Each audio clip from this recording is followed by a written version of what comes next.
Starting a bit late today, 2:20. I was waiting on the AFC to finish their press conference. My staff told me they were having a press conference, so I wanted to hear what is so chattering about or chattering announcements they will make. Of course, there was none. We expected that what they just announced would happen. But before I talk about the details,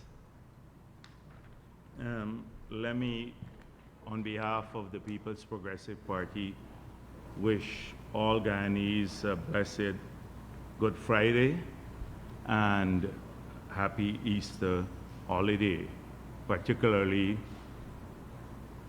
our Christian brothers and sisters.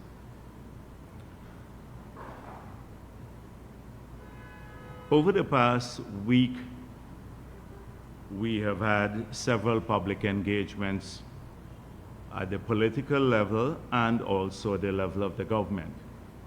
And I want to address some of those issues. But before I do so, let me return to the press conference that the People's National Congress had sometime last week, I think it was. So I read the transcript, and the two most important things that came out from the press conference was the dodging of the question as to whether they owe the city council or not. So that dominated the question and answer session, and they first of all argued that the People's Progressive Party is starving the city of money. That's the standard argument that they make every time they speak about the bad stewardship of the city council and of Georgetown. And then the second issue, of course, that can't be substantiated. The level of investment made in the city by this government is unprecedented in every single area. We had to take over almost all of the responsibilities of the city council, from drainage and irrigation to the fixing of roads in the city, to all 34 playgrounds in the city, from Agricola all the way to Commons Lodge, fixing them, putting in lights now in all of them, etc. Even the beautification programs in the city, and also we have assisted enormously with garbage collection too, by building a dump site outside of the city and assisting them with the collection of garbage. So the entire revenue of the city is used back on themselves, not on service to the people in service to the people of Georgetown. And that's evident to everyone who had a closer look at their stewardship in the city hall. They're unaccountable at City Hall. For years, their accounts have not been audited. They have these schemes that characterize their presence in City Hall, schemes designed to collect money on the side in exchange for waiving taxes and interest on taxes.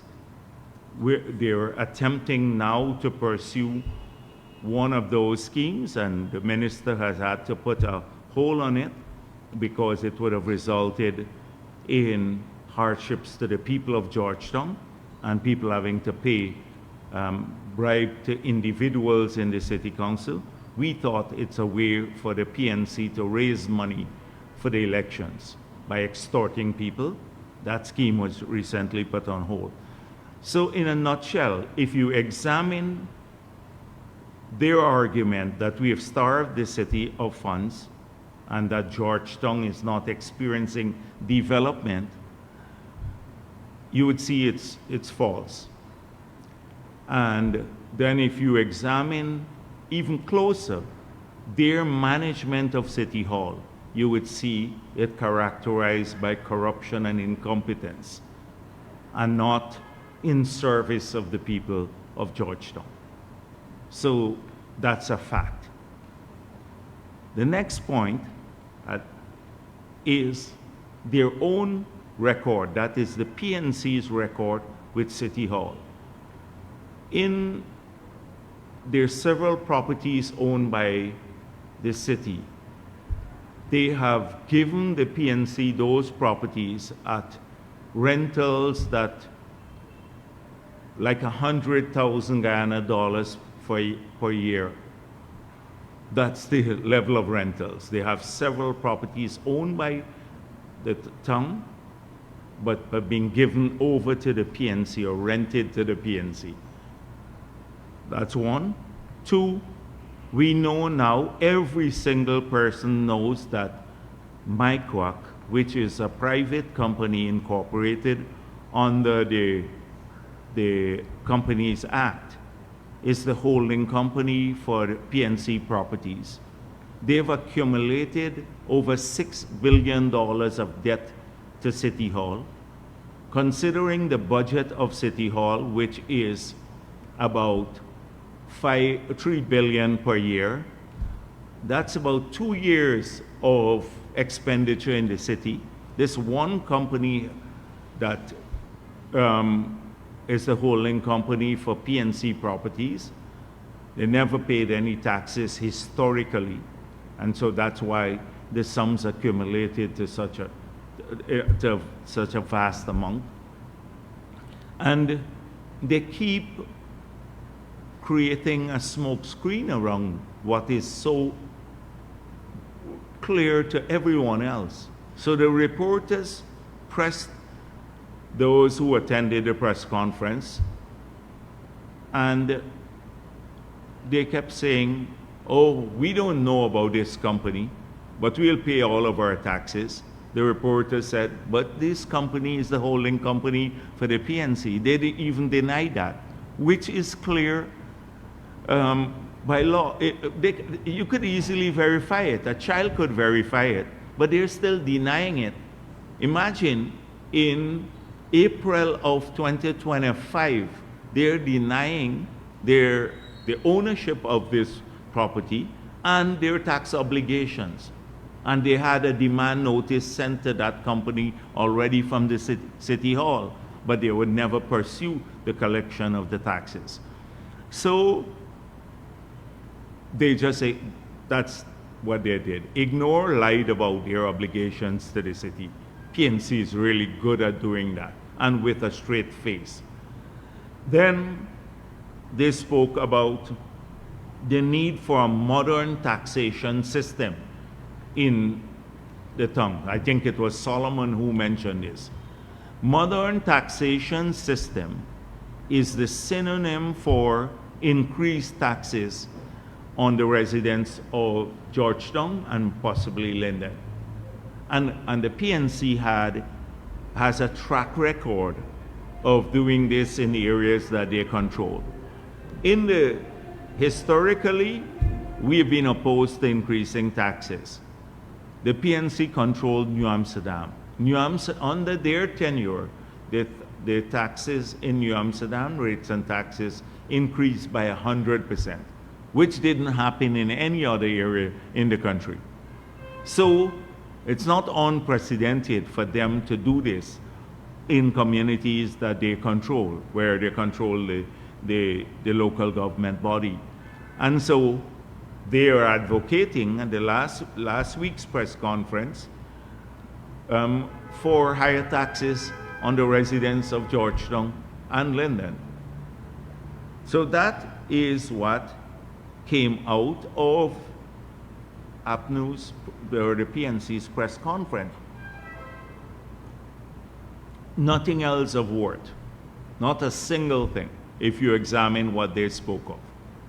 And They, nothing about helping people, programs for the future, their plans, if they have any, which we don't think they have.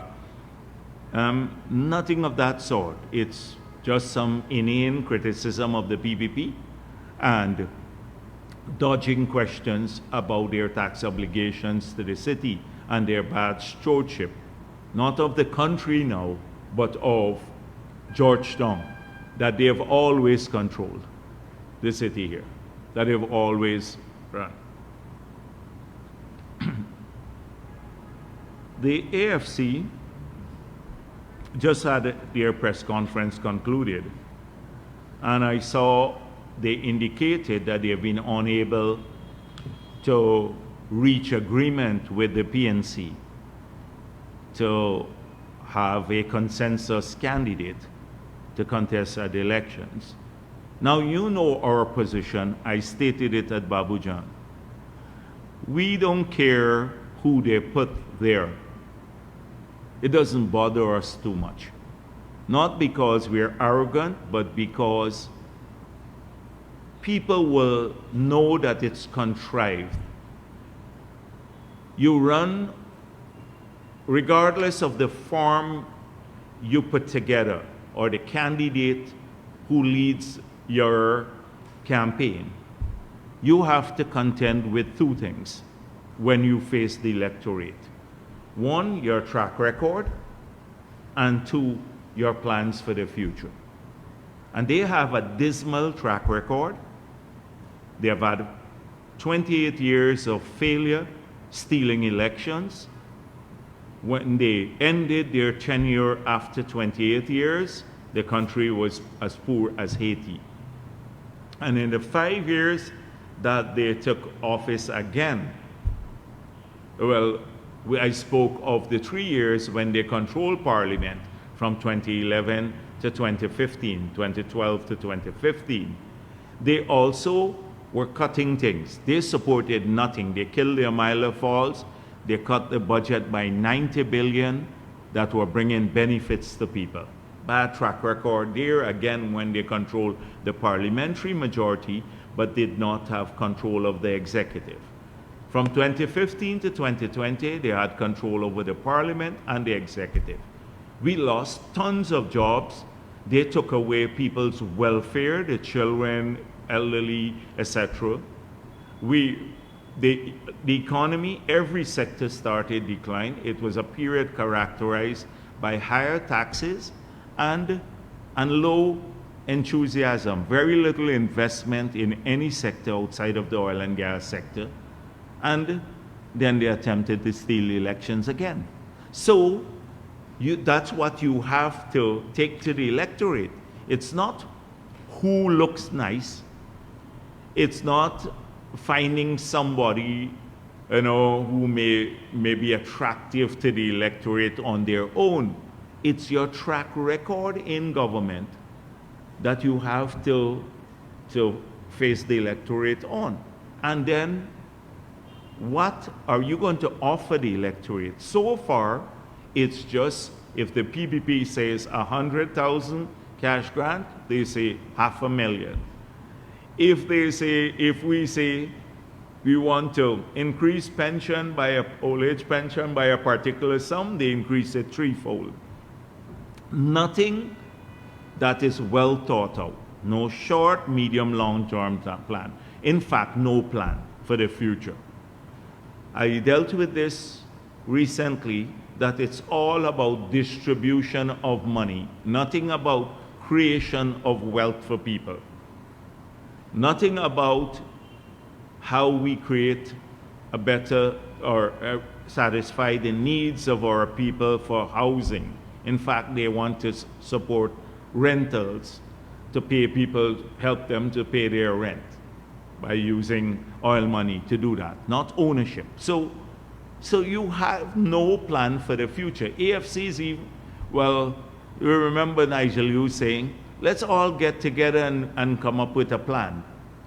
We don't need to get together, not because we don't want to include people, but we already have mapped out our plans historically through several documents, the the National Development Strategy, the Low Carbon Development Strategy, the Competitiveness Strategy, the Poverty Reduction Strategy.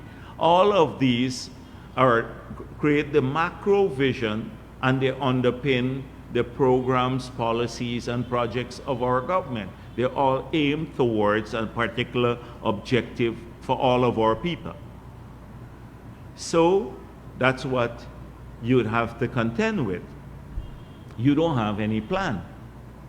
On anything you put together, nobody would believe you, because what can you put together in your manifesto now that would make people believe you when you had all of these? You made so many promises in 2015 to the youth and everyone else, and you failed to implement them. So you have not only a competence gap here, because you can't put together a proper plan, but you also have a credibility gap, because even if you make a promise, then nobody believes you will implement it, given your own track record. So they are, regardless of who they put at the top of the ticket, they have several issues to face with, as I said, contend with. No track record, a credibility gap, a competence gap, and then, of course, a divisive policy of racism. Not bringing our people together, but trying every single day seeking to pull them apart based on race. So that is why we're saying they're in a really bad place, no matter which candidate they put together. And the fact that they could not come up with a consensus candidate is largely because they don't look at what they want to do for the country. I dealt with this in an earlier press conference. They don't think about, let's come together and create a program of what we want to do for the people of this country. Their only order of business in the coalition talk was about who gets what if they win the government. How many seats one party will get in the parliament, how many government jobs they will get, how many ministerial jobs they will get, which portfolio they will get. It's all about sharing spoils. They see government as an opportunity to share spoils. And that is why it was bound to fail, because if you're talking about sharing spoils, then you're looking at your own selfish, corrupt interests in the future. Not about what's good for the country and getting the best person to do the job, or meritocracy. They are all about, what do we get out of this? And that was the entire philosophy for their talks. We want 60%, then they drop it to 45%, now 30%, but we must get these portfolios, these ministerial jobs in the AFC. So this is why they're at this stage. The talks, they said, have collapsed. They're going to go on their own, but they're not ruling out a coalition before nomination day. So they will continue, because when the AFC goes on the ground and they realize that nobody is listening to them, they would probably try to crawl back within the APNU fold. They would just do that.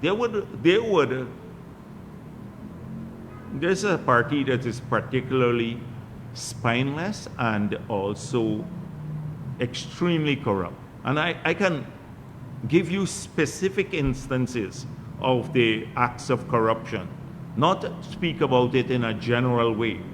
Cathy Hughes giving herself contracts in her own ministry to her own company, and then Nigel Yu saying he didn't see anything wrong with that when asked about it, and he's leader of that party. Patterson is charged for several matters now before the court. And also the Durban Power project that he oversaw 600 million is missing based on the Auditor General from the report. Almost every ministry. The Trotman was in charge of the oil and gas sector. This bad agreement with ExxonMobil, and you saw the Clyde and Company report that they themselves commissioned, how he rushed it through, was done by Trotman. And Nigel Hughes was linked to the company. So I don't need to say to the public and enumerate more instances. I can enumerate a long list of specific cases of corrupt activities by the AFC. So that's why they failed. So that was the only thing that really came out of their press conference, the announcement. The rest is all talk. Patterson talking about oil, the gas to energy project, the usual lies and stuff. I'm not going to respond to that. They have no plan except to criticize what the PVP does. So we're aware that already the PNC are printing materials for their presidential candidate long before, and that process started some while, like the T-shirts and stuff they're putting there already. So the talks, even while the talks are going on, they're putting some nice faces on who are the presidential candidate on the T-shirt. So I think it's all ill-fated. And the AFC is so unprincipled, they're gonna try to hobble together all of the flotsams and jetsams in our society into a coalition. They're gonna do that. Every other group, from criminal types to people who have no public support whatsoever. They're one-person party, just to create the facade that they have a coalition to. The AFC would do that, and APNU to some extent. I saw Patterson said they're going alone, but they're sure about one thing: the PVP will lose the elections. Well, good luck in the elections. Over the weekend, we had several engagements in Essequibo and Berbice. The president was in Berbice and had some robust engagements with various communities across Berbice, at which people got to listen about our plans for currently being implemented and how impactful they are on people,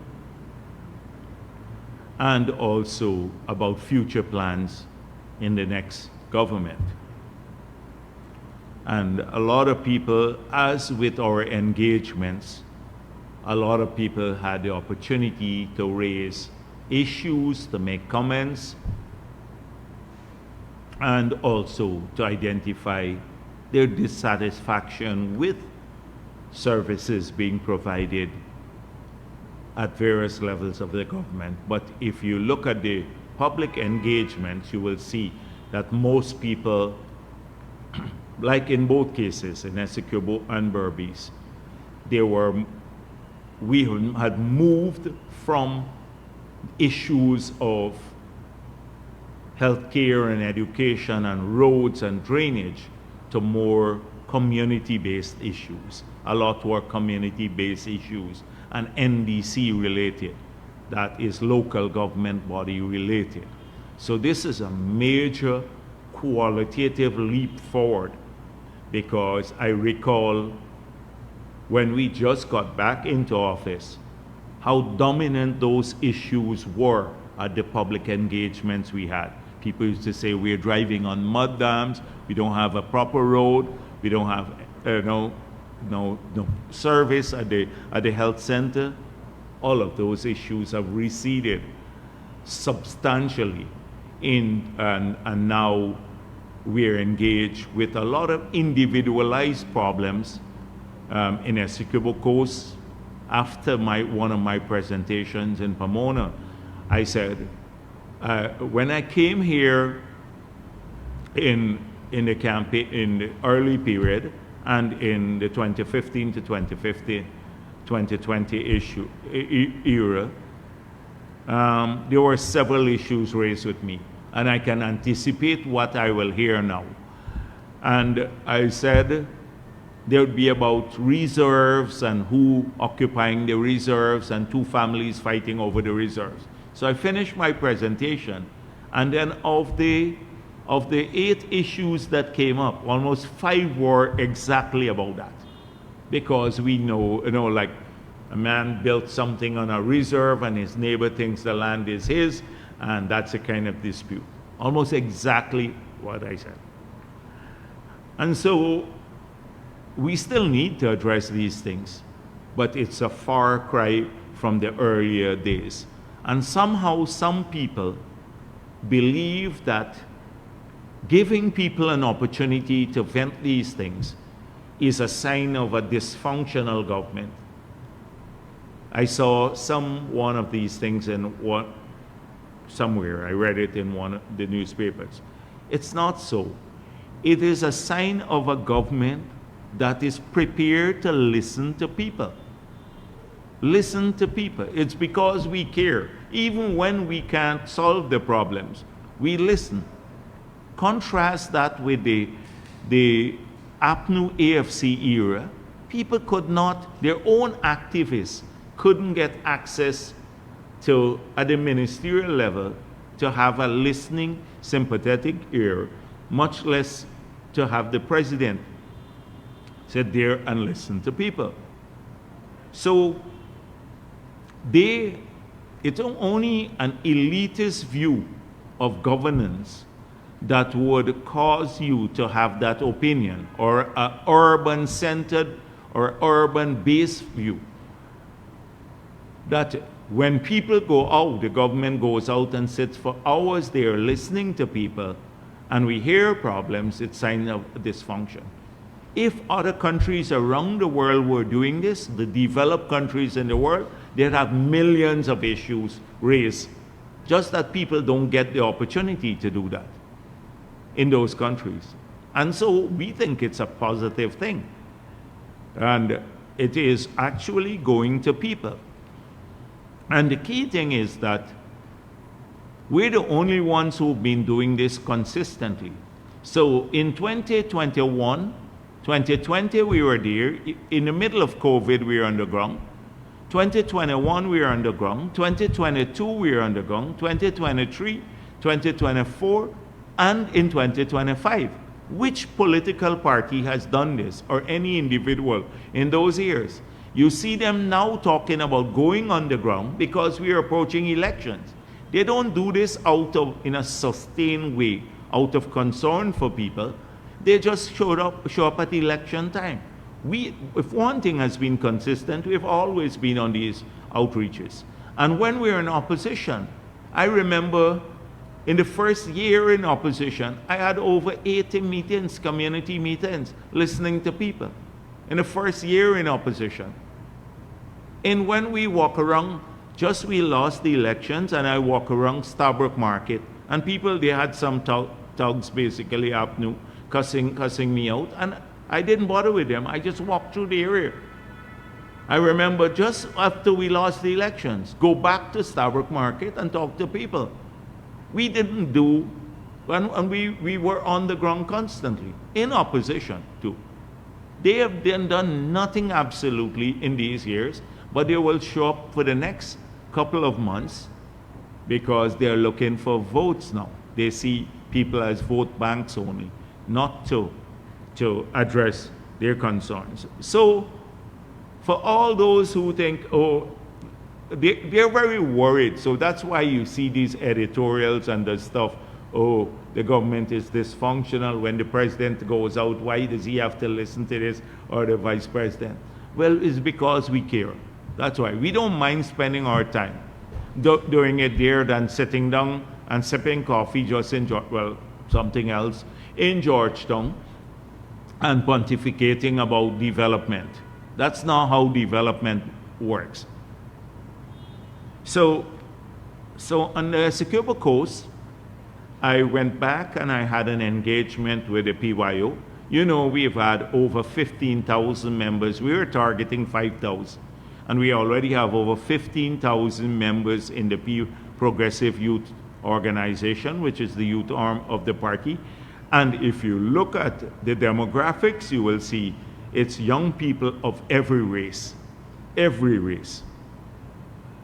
So that is the future of the PPP. And last year I went to Essequibo and I met some young people there, and we set up, you had about 500 of them, and we set up several committees in the PYO as part of the resuscitation of the PYO, which came about after the Congress. We said before the next Congress, we'll have at least 5,000 members. And I was so pleased that the committees that we set up got a chance to report on the meeting that I had on Saturday last in Essequibo. We had over 1,000 young people there, and it was entirely positive. You didn't hear negative griping about APNU or anyone else. They were all looking to the future and excited about the future, the young people there. And so the committees were on education and training, sports and culture, agriculture, and then PR. This was at the PYO structure, the party structure. And they all reported on how much work was done by the PYO itself, the youth arm of the party, in many areas, training people, like the agriculture, the shade houses in 3 areas in Anna Regina Charity Study, training young people. And these are party-related, not just government, but we promote shade houses at the national level. We promote scholarships at the national level. So we were doing it at the party level too, for everyone. And about sports and culture, and there were how many young people they brought together and expanded the PYO through the sports and culture. And the money that was being spent, we spent hundreds of millions of dollars developing sport facilities in the region, not just here in Georgetown, but in Berbice, but also Essequibo and in the Amerindian communities. Almost every one of the 242 communities got allocations to do the sports ground, every one of them, out of the NTC meetings. So it was having an impact on young people and their ability to engage in sports and all of that stuff. So it was very pleasing to me to see that these young people, over 1,000 of them, young people of every race, speaking about their engagement, what has happened over the past 6 months with the PYO, and with excitement look into the future. And this is the only party that can do this. Our party. Which other party, like APNU had an engagement, a small gathering of young people, and they brought everybody from around the country and about 200 persons. And if you want to engage young people, you have to engage them back in their communities. And you have to include people of every race, every religion, which is what we are doing. So I'm so pleased that that program went ahead. And then, so a lot of things came out from the discussions with the young people. For example, one young man got up and said, we're urging people to do the GOAL program. So when I was there about 6 months ago, I asked people, the young people, how many of you had joined up the scholarship programs that the government offers to everyone for free? And very few had. And I arranged from Minister Ashni Singh and Joe Hamilton to go back, and they registered over 400 persons, young people, for training in these areas. And a lot of them had already moved on, and some graduated. And so we had some who were graduating saying, join the programs, use their benefits. So one young man said to me, we're happy for this, but I'm going to UG, and it's very costly because we get this scholarship now. So the tuition is off. The government announced free tuition at university. But I still have to, my parents have to pay for me to rent a place in Georgetown. And it's very costly for me. And I explained to him that it is precisely because of this that when we're in opposition, we heard this so often about people being excluded from university. When we went to Linden, we heard this. People couldn't come down. We went to Berbice, we went to Essequibo, we went to all the hinterland regions, all 4 of them, and people were saying, we'll never be able to have university education if because we can't afford to come to Georgetown, and UG would not be adequate. Can you bring a campus out to us? And the population size in many of these regions can't support a full campus. We have a campus in Berbice, but that population is huge in that region. But the other regions can't support it. Maybe 3 could, but 3 is very close to Georgetown. So we were thinking about how do we give every child an opportunity to go to university in Guyana. And that is why we came up with the model of, and we promised in our manifesto, 20,000 online scholarships. We said if we could have people do university education right from their homes, then then this will cut out the cost. We have done already 30,000, and this year when we allocate, it will probably be another 5,000. So we've gone far beyond what we promised. But then we're encountering some additional difficulties that we intend to solve.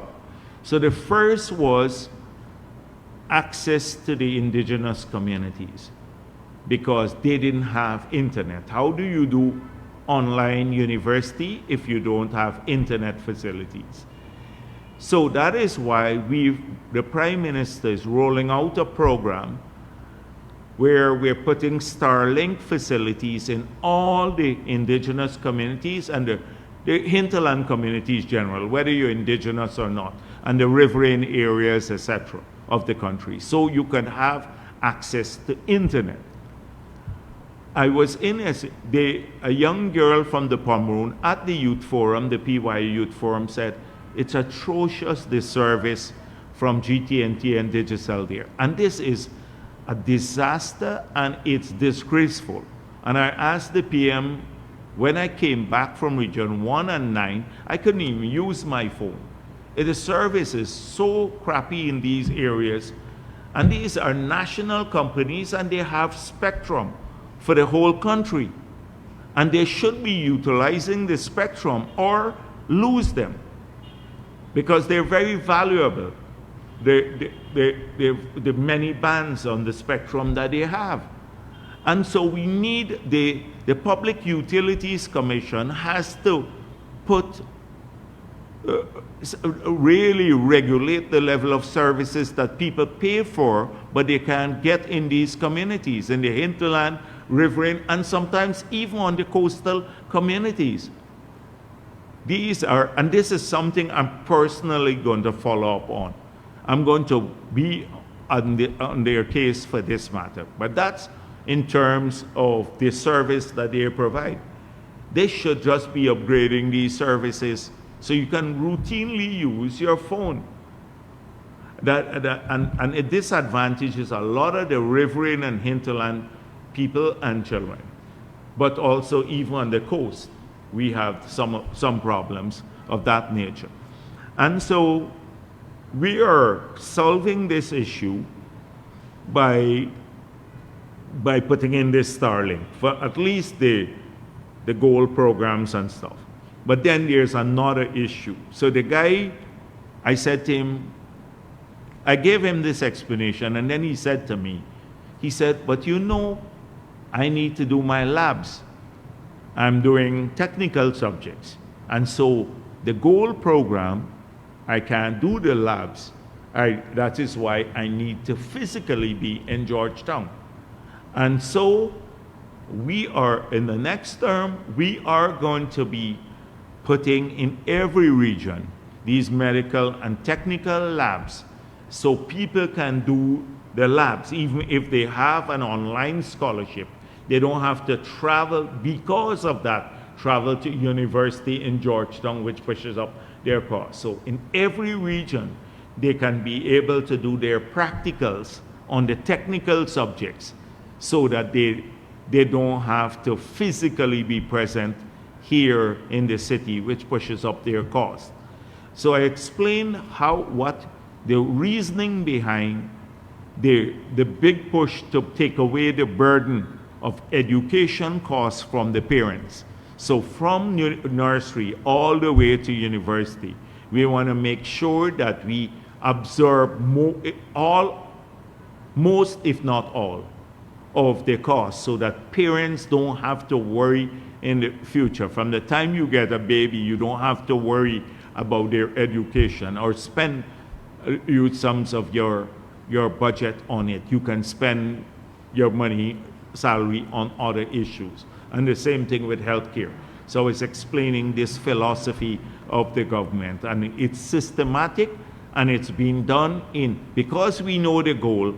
Every year we can take a few initiatives, like we did first of all, the scholarship, the children grant, returning it, removing of fees from university, now these technical hubs, all of this consistent with that philosophy.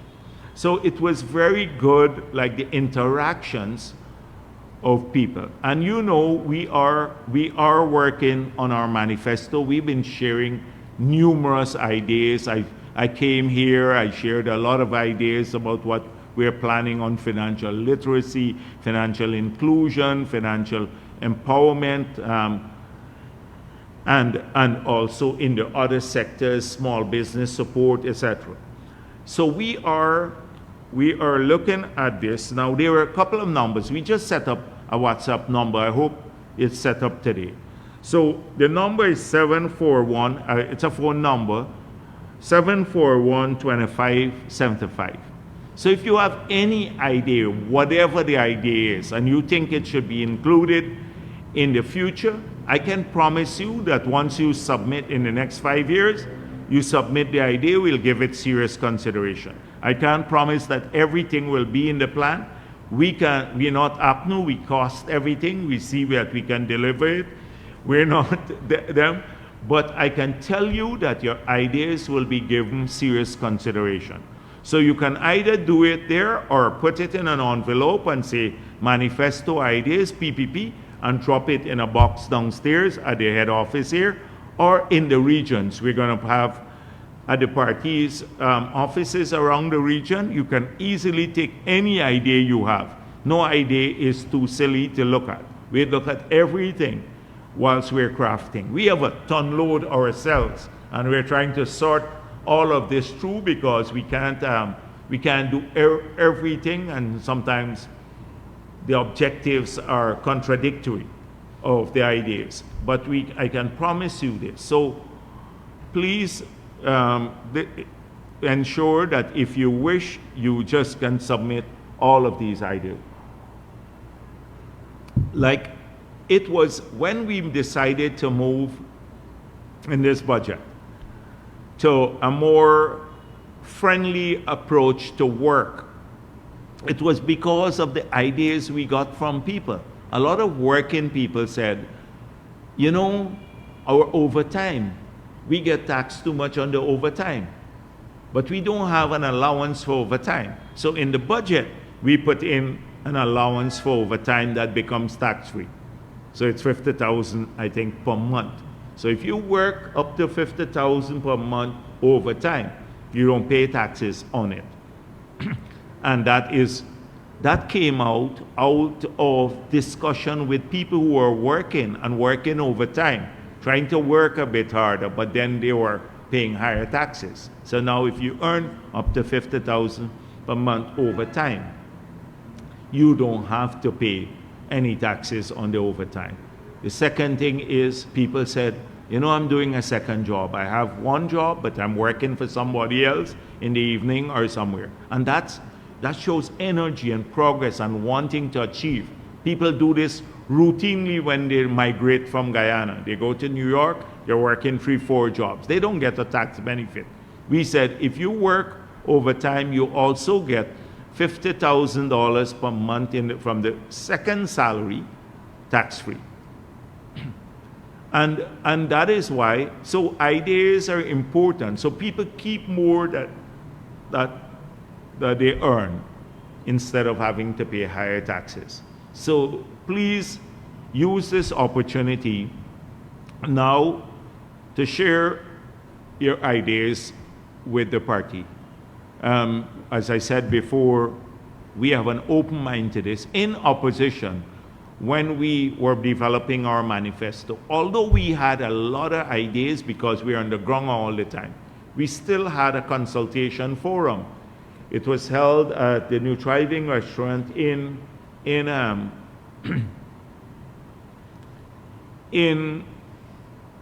on the East Bank, and because we had booked a hall at the hotel Ramada, and the government to influence them to withdraw the booking. At that time, imagine at that late, and they withdrew the booking from us. So we had to find an alternate venue, and we did it. And it was well attended, and people came and they shared their ideas and stuff like that. Here we can broaden it to people across the entire country about getting your ideas in, so as we conclude our manifesto. As I said before, we're going to be putting out several position papers on various topics, and we expect those two will generate a lot of discussion before we conclude what our manifesto will be.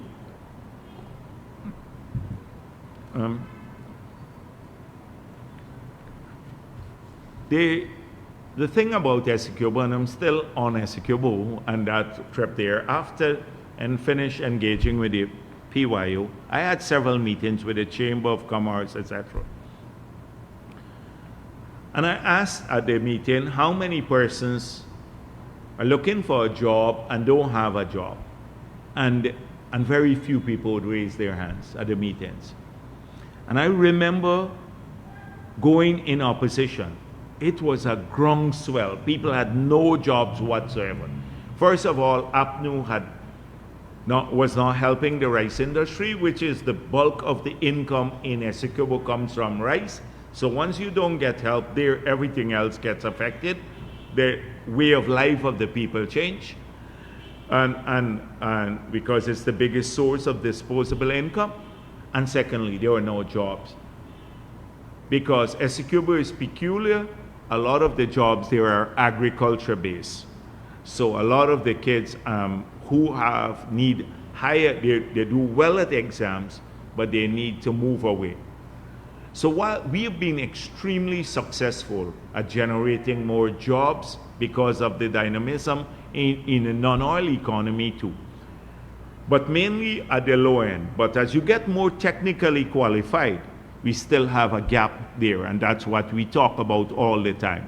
Because people who are more technically qualified, we have to create more opportunities on the Essequibo coast. But at the lower end, I met with the chamber. The chamber said, we're looking for laborers now, even with the Venezuelans in there. Well, Guyanese, Venezuelans, and some Venezuelans who have migrated. One business owner said to me, I'm prepared to build living quarters to keep the people here. I'm looking for like 5-6 persons now, and I can't find labor, which is a far cry from where we were. It's good to be in that position. It's also a constraining factor on development, labor shortages. But from the era in when we are not, under APNU, where people didn't have any job. And so when I looked at the people who said they may not have enough jobs, it's still in the Amerindian communities in Region 2, because on the coastal communities, you've had an upsurge, and they don't want to, they don't travel to work every day from the communities. But we've hired more people in the Amerindian communities. You remember APNU had terminated 1,792 CSOs. We now have across the country nearly 3,000 CSOs and maybe another 2,000 persons who are working on the part-time jobs in the Amerindian villages. So whilst we've been able to generate more jobs directly from government and then with increased economic activities, we still have some issues there. So, but it was extremely pleasing for me to witness that on the Essequibo Coast, where almost every second person was without a job when we went there. And so these are the metrics that are important to people. Everybody goes and say, oh, a man says something about a drain there, but they don't talk about the transformation on the coast, Essequibo Coast, about new hospitals and schools, the new school that was built here, a modern school, the health facilities generally, the roads, community roads, the farm to market roads, the drainage and irrigation, which are the lifeblood of the industry, the help to the farmers. They don't see all of that on the Essequibo Coast, but the farmers themselves see it, they know it. They came to the meeting and they're appreciative of it. So it's not the outliers that will matter on these areas. It's people who know that without the PPP being there, they would have been seriously neglected. And I'll come to that when I talk about the rice industry, because I saw a news article from the Stabroek about that. So it was changed. In the next, we're looking at a whole range of new things on the Essequibo Coast that we spoke of there. So in each of these areas, both Berbice and Essequibo, where we had outreaches, I think people understand. Even when they complain about some issues, they understand that without the PPP government, their communities would have remained in the doldrums or declining all the time, as we saw on the APNU. And not just in pro-PPP communities, but also in communities that are supportive of APNU. You check Dartmouth or Queenstown on the Essequibo Coast, and you will see the same development there that's happening elsewhere. And the support we're giving, even the farmers in Dartmouth expand production, etc. It's important. So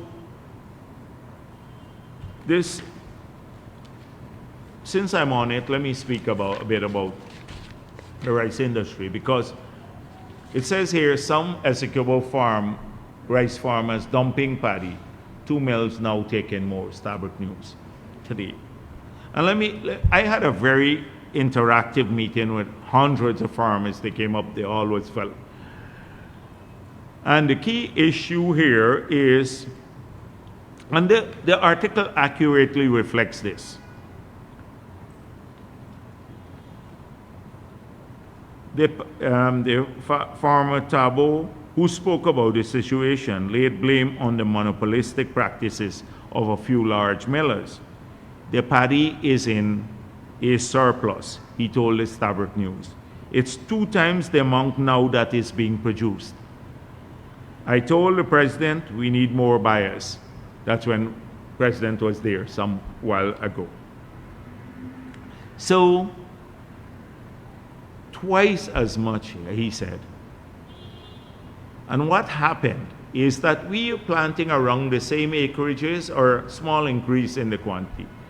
But because of the new practices, because of the help, the drainage and irrigation help, because of assisting the farmers with pesticide so they can spray to reduce paddy bug infestation and all of these issues, by assisting them, we have increased the yield enormously from the past. So you have a new problem caused by our success now. Higher yields, even from the same amount of acreage, which is good for the farmers now. So they are moving from like 30 bags per acre to 40 bags per acre. One farmer said to me, I cut 3 acres, I got 160 bags from 3 acres. So that's unheard of, because in the past we were struggling to get 30 bags per acre. So what this means is that we have a huge amount of paddy being produced. And the thing with paddy is that if it's ripened and you have to get it out of the field before the rain comes, so you have 1 month or so, maybe 3 weeks to a month right from now, to take it all out. Or else, if it stays in the field and the rain falls, it will drop, hard to harvest. Or if you take it or cut it and you can't get it purchased, it's in the tractors and trailers, you can't get it purchased within 3 days, it starts spoiling. So the intake, like at one mill, is 12,000 bags per day. Because that was, historically, that might have been adequate with a large number of buyers. But now, if you have, say, 60,000 bags remaining, or 30,000 bags, it will take you 3 days with the 12,000 bags per day intake. That is the trucks to come up, offload, get it out, etc. It will take you 3 days, which already puts the paddy on the verge of spoiling. So that's why it's time-bound, but it's a problem caused by great success. So because we're the only party that's been looking for solutions. So we went down there, we got commitments from people to buy. I went back there, I met with all of the buyers. They increased the amount that they will buy. They said within 1 month, we had a gap of about 100, maybe to 150,000 bags of paddy. So I said, I'm going to come back to Georgetown, have a meeting again with them, and then I'll send the Minister of Agriculture to report on the meeting, how we can take in the additional 150,000 bags of paddy within the 1 month period. And we had an agreement. We got buyers from the other regions to go across, because the other regions have more buyers. They too had a high yield in Berbice and region in 6 and 5, massive yields, but they managed to, because they have more buyers. So we help with transportation. The Public Works now dedicated a vessel so you can have more buyers going in. The buyers committed to take more. And we have helped to support the price. We're giving some fertilizer, etc. So because the minister went back after my meeting in Georgetown, and he reported all of this to the farmers, and they're appreciative of it, because they know that this is a problem caused by success. But we are working with them. And they recognize no other government would have done this. Actually met with them several times to get this done. So then I was told that there are 24 farmers, so nobody is dumping paddy. That's the first thing. 24 farmers had about 6,000 bags of paddy that were spoiled because the minister, so I asked them to meet with the minister, and this was the report. Because they got it in the line, apparently, but they couldn't sell it in time. So we are working with those farmers too. Now, what are we offering as a solution? This is going to be a long-term problem, but a problem of success. Increased production. And increased production is good for everyone, the whole of our country. Not just people used to think, oh, the PP is after farming because it's an Indo-Guyanese activity. Production, like oil, or when we manufacture more, or when we build more hotels, for all of our people. It grows wealth in our country. So we have already been committed, if this is going to happen on a sustained basis on the Essequibo coast, The problem is the short period that you need to take in the paddy. So we have to now build more storage facilities and drying facilities. So that is why the government has made a commitment that in the next term, we will examine about maybe 3 facilities strategically placed along the Essequibo coast, where you can have storage and drying government facilities so that you can increase intake. Because if you have 3 facilities, you can be buying at 3 points at the same time. But we don't want this to become a government activity. We don't want, this is essentially a private sector activity. So these facilities can be rented to the people who are buying and storing so that you have a longer period, and it will keep prices buoyant too. Because if you can buy and store for a year, you can then play the international market. You don't have to get all of your rice out in a particular period and a short period. You can then have a more nuanced marketing strategy. So we're working on this. We're thinking about solutions to increase production. I spoke of the increase, not just increased production, but increased help to farmers. Let me just give you an idea, because people are not aware of the work sometimes that is taking place behind the scenes. So you would recall, if you go back and Google it, about 2 years ago, I was in Essequibo Coast again, and I invited the people in Essequibo Coast to come to a meeting that I had with farmers from regions 3, 5, and 6. The key issue in these communities, particularly 5 and 6, had been flooding. You know, when we built the Hope Canal, we helped to save Region 4 because the Conservancy Dam was no longer threatened, because that's an earthen dam. People don't even know that. And if it breaks away, we'd be flooded from Georgetown and the whole East Coast everywhere. It would be a disaster. So we never had an outlet to the Atlantic to take the excess water. Every time the dam was threatened, we had to release water to two sluices into the Mahaika River, which, because there was no empoldment, the water went all the way across to the Abari and flooded out all the rice cultivations there. And that was the biggest rice producing area. We could lose as much as $30 million per year in the flooding. And there were several times I went there with Sheddy Jagan, etc. How many times we've had to do that. Release the water, flood the farmers there to save Region 4, the break of the dam. And if it broke, then everybody would have been affected, 5 or 4. So we started building this canal. APNU was opposed to it. Check the records. The Guyana Human Rights Association was opposed to it. Just Google it. Hope Canal, Guyana Human Rights Association. The Guyana Association of Professional Engineers was opposed to it when we started building it as president. And then what happened? The APNU opened it. It was built. APNU opened it. We never had a flood of that nature since in Region 5. So in 1 year, possibly, we saved, as we could have paid back for the whole canal, or twice as much.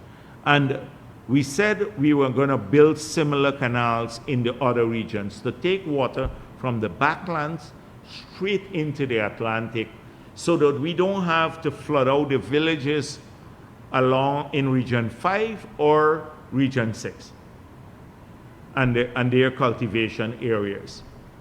So where were we going to fund this from? Did we use any of taxpayers' money? No. It all is coming from the LCDS money that we earn. 15% of the $750 million will go to the Amerindian communities, and 85% will go to this flood control water management program to build sluices around the country, 40 additional pumps, even for Georgetown, the one at Lilendal we're building, and to build these canals right across the country. That was the idea. We started the consultation. Since then, this is what it looks like. So in Region 5, let me give you an idea, because I talk about opening up more lands for small farmers. So in Region 5, we are now, we have an $18 billion project funded only from LCDS money, not a cent from taxpayers.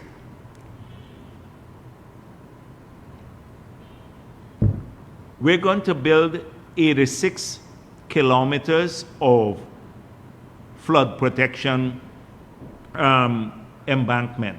So an embankment from Mahaika to Maikoni, 45, like the Conservancy Dam we have here in Region 4, 45.9 kilometer, and Maikoni to Abari, 40 kilometers.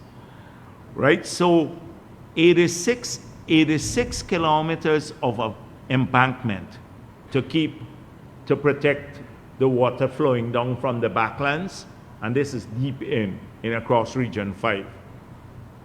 The internal drains, 510 kilometers. You know what's 510 kilometers? That's like a whole length of the coast. 510 kilometers of internal drains. 283 between Mahaika and Maikoni, and between Maikoni and Abari, 226. So we are going to now open up new lands, apart from saving the other communities. We're going to, between Mahaika and Maikoni, we're going to open up 31,000 acres of land, and between Maikoni and Abari, about 24,000 acres of land. So that's 55,000 acres of land, new land, would be available now to distribute, particularly to small farmers and people who are just starting, because a lot of our smaller farmers now need land to expand cultivation. That will bring a massive output in GDP, create new growth poles, etc. I can go down all of the other elements of the project, how many pumps we're going to put, and where the canals and stuff we're doing, but I don't want to do that now. You're going to see this, but this is what it looks like. It has started, and you don't see that because it's all being done in the backlands, and it's funded not by taxpayers' money, from money we earn, that APNU would have never earned. They will never earn. Remember the Green State craziness that they had? Nothing, they couldn't work. This is being funded at the back. That will open up 55,000 acres of land in Region 5. Remember, in 4, we don't have much land, and Region 3, because they're mainly private lands now. But we have to open up lands for young farmers from Region 4 and other places too, as well as Region 5, to also move across into these areas. That's one.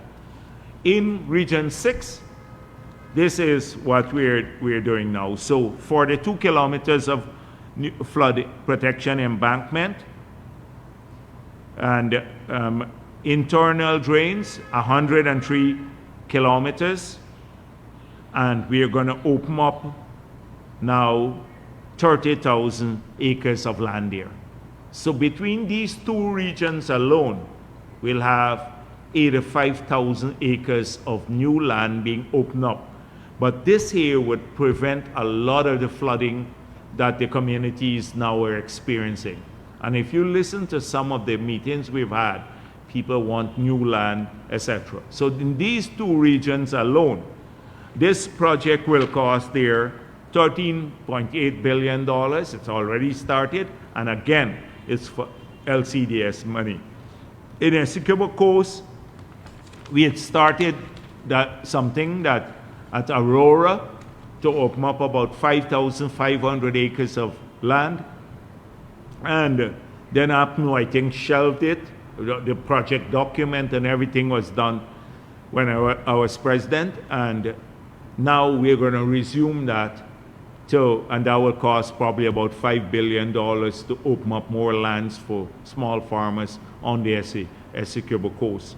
So these are just part of some of the things we've started on. People don't even see this. But when completed, within another couple of years' time, we will add nearly 90,000 acres of new land for cultivation. Considering now we're cultivating about 228,000 acres in rice. So it's like more than a third of that, just adding new production and new output. We don't necessarily have to put it all in rice, because we're launching a massive new program for other crops and livestock. You're going to see the manifesto on livestock industry, a huge program for all sorts of things. The poultry, we've expanded our poultry production. We're ready for export. The moment we start producing in a larger scale our own feed here from our own soya and all of the other material that we're growing, corn, which is being expanded now, gonna expand our exports. We want to produce all of our own eggs here, hatching eggs, because now that's a vulnerability. We have to bring in eggs from abroad for the chicks. We just said to the head of the program there, GLD, we want to do 3,000 embryos per year for these, and we're getting a 70% success rate with the embryos for the high quality animal. These are in the cattle industry. We had a discussion, the president and I, with him. The black belly sheep has grown exponentially. We said we need to buy back all of the animals and distribute them. Don't go and eat them out now. We're trying to build up a big breed. Don't start eating out right away, because we managed to get some from Barbados, but we want to grow this into 60, 70,000 animals. You know, that's when you can really start getting the prices down here locally, but start exporting for all of the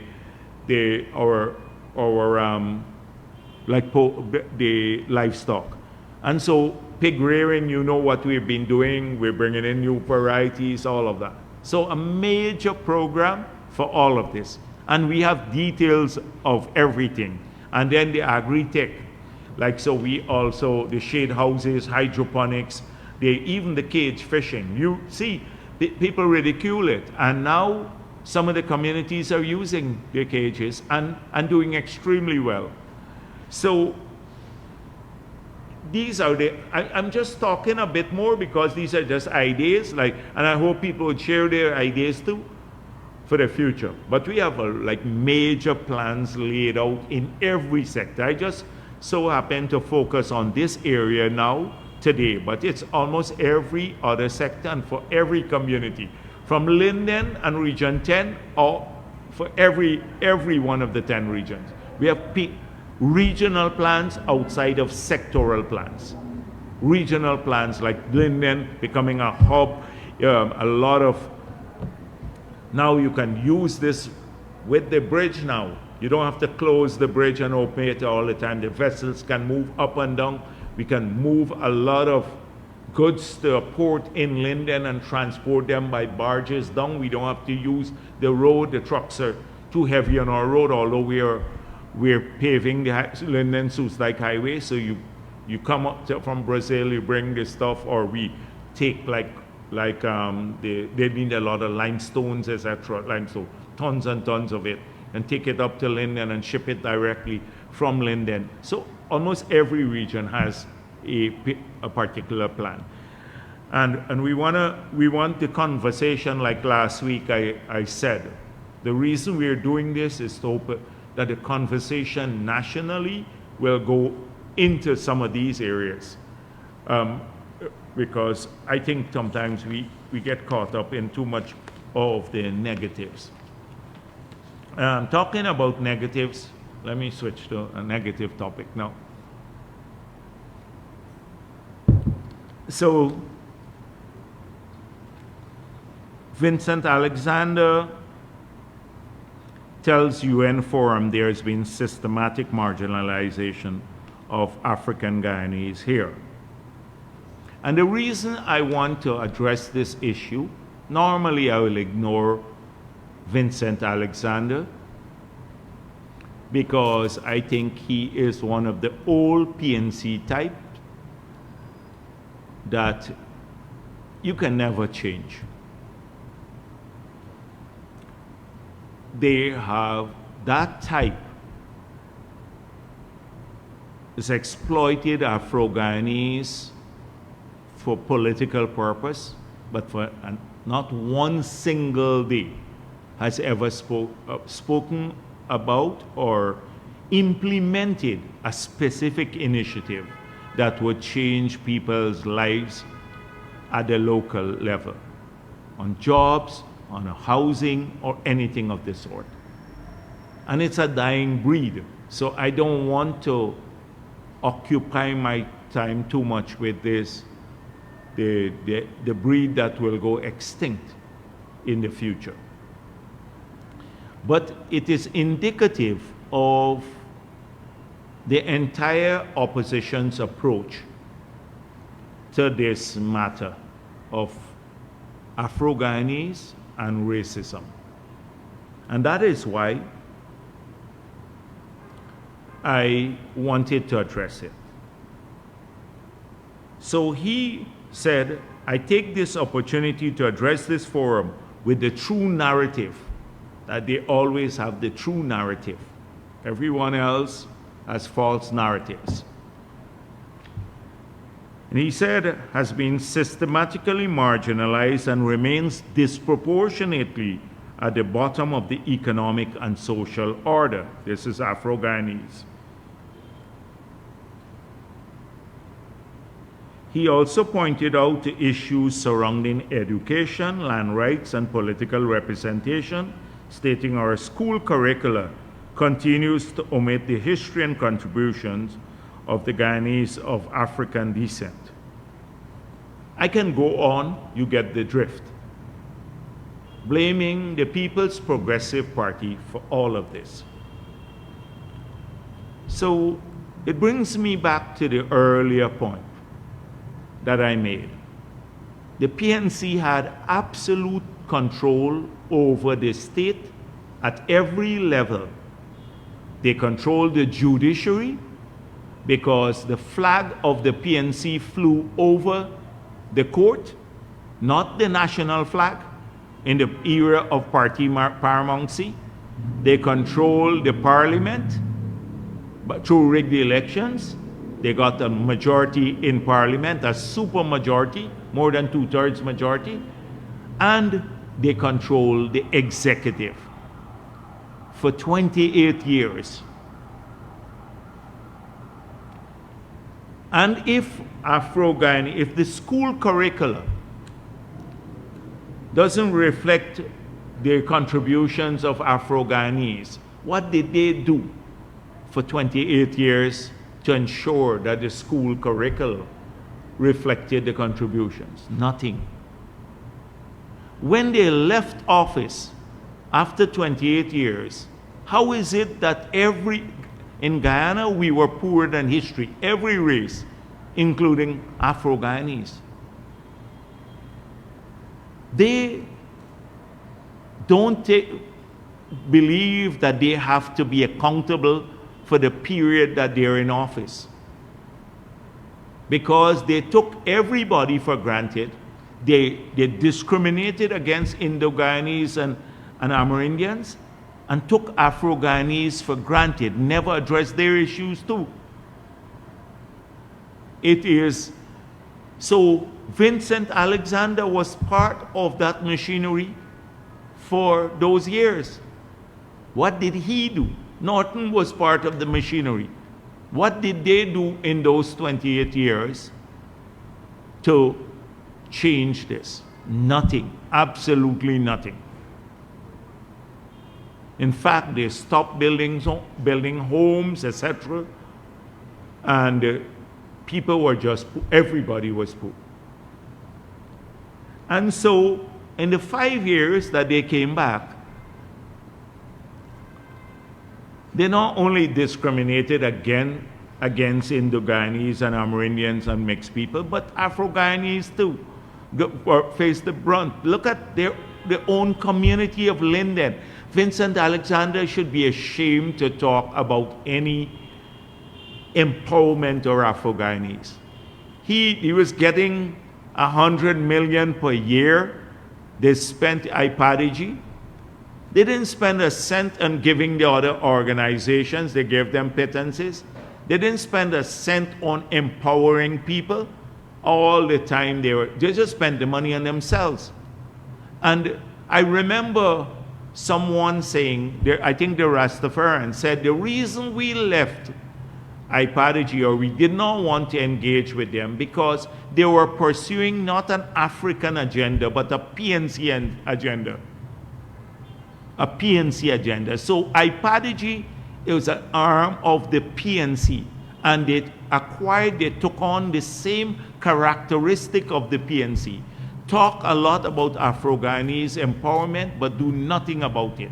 Because if you do nothing about it, you constantly claim that people are being discriminated against, then you create a victimhood mentality, and then you can blame the PPP for it, which they always do. That's their playbook.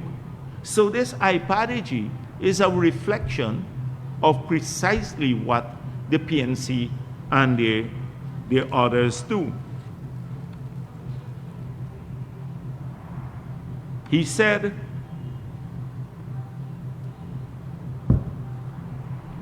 African Guyanese are blamed for the circumstances demeaned by public officials as lazy or unworthy. Which public official from the PPP or anywhere else has said that Afro-Guyanese are lazy or unworthy?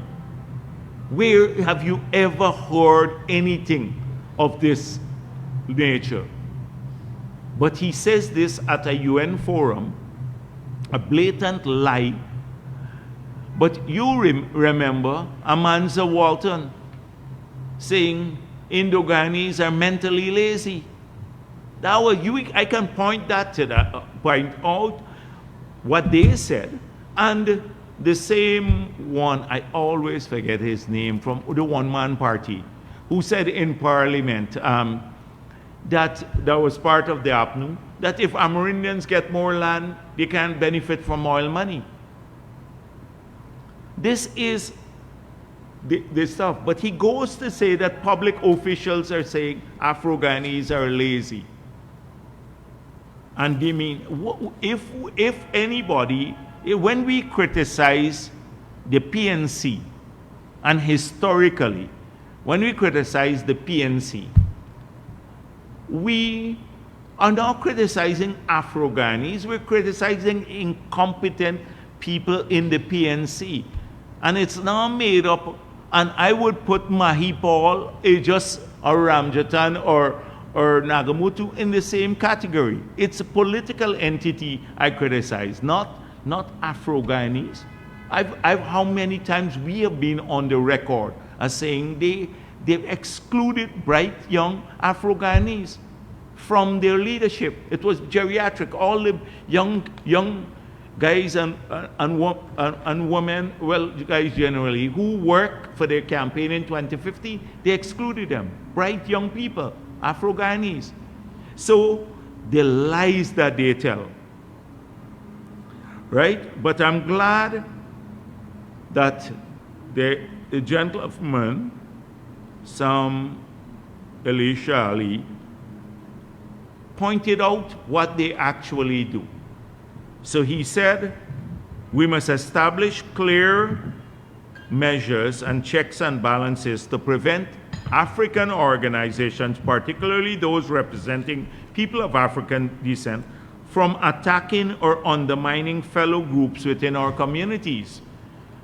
And in Guyana, for instance, we have witnessed organizations intended to combat institutional racism that have instead perpetrated harm by silencing dissenting voices within our community and disparaging other Afro-Guyanese who express their rights to independent thought.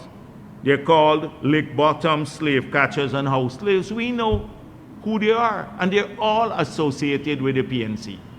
And anybody anyone who tries to exercise independent thought, these are the same people who run them down by calling them the vilest names. Look at the attack on people like at the President Andy from across McAllister that she had to face there, or Sean Smith. Sean Smith was good when he was a PNC councillor. He chose to join the PPP. The vile attacks on him, he was a killer and all of that in the past.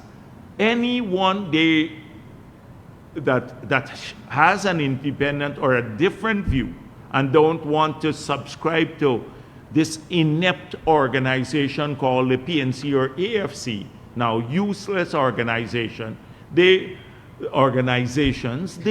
then become victims, or not victims, they become subject of the vilest sort of abuse. And not a word from Vincent Alexander condemning it. Why didn't IPADG condemn this? Because they condone it. It's part of their plans. So it's a racist ideology, and that's why they tackle people. So let me just tell you, because a number of people, as you restructure, a lot of people from the APNU side have problems with the PPP growing and expanding and being open to Afro-Guyanese. And they're hoping that the vile abuses and intimidation and trying to shame people will prevent people from joining us, because they've seen massive changes with the local government results, and a lot of people have come, and more recently more people have come to the PPP. So they're in panic mode, and they're using this as a method to keep people away.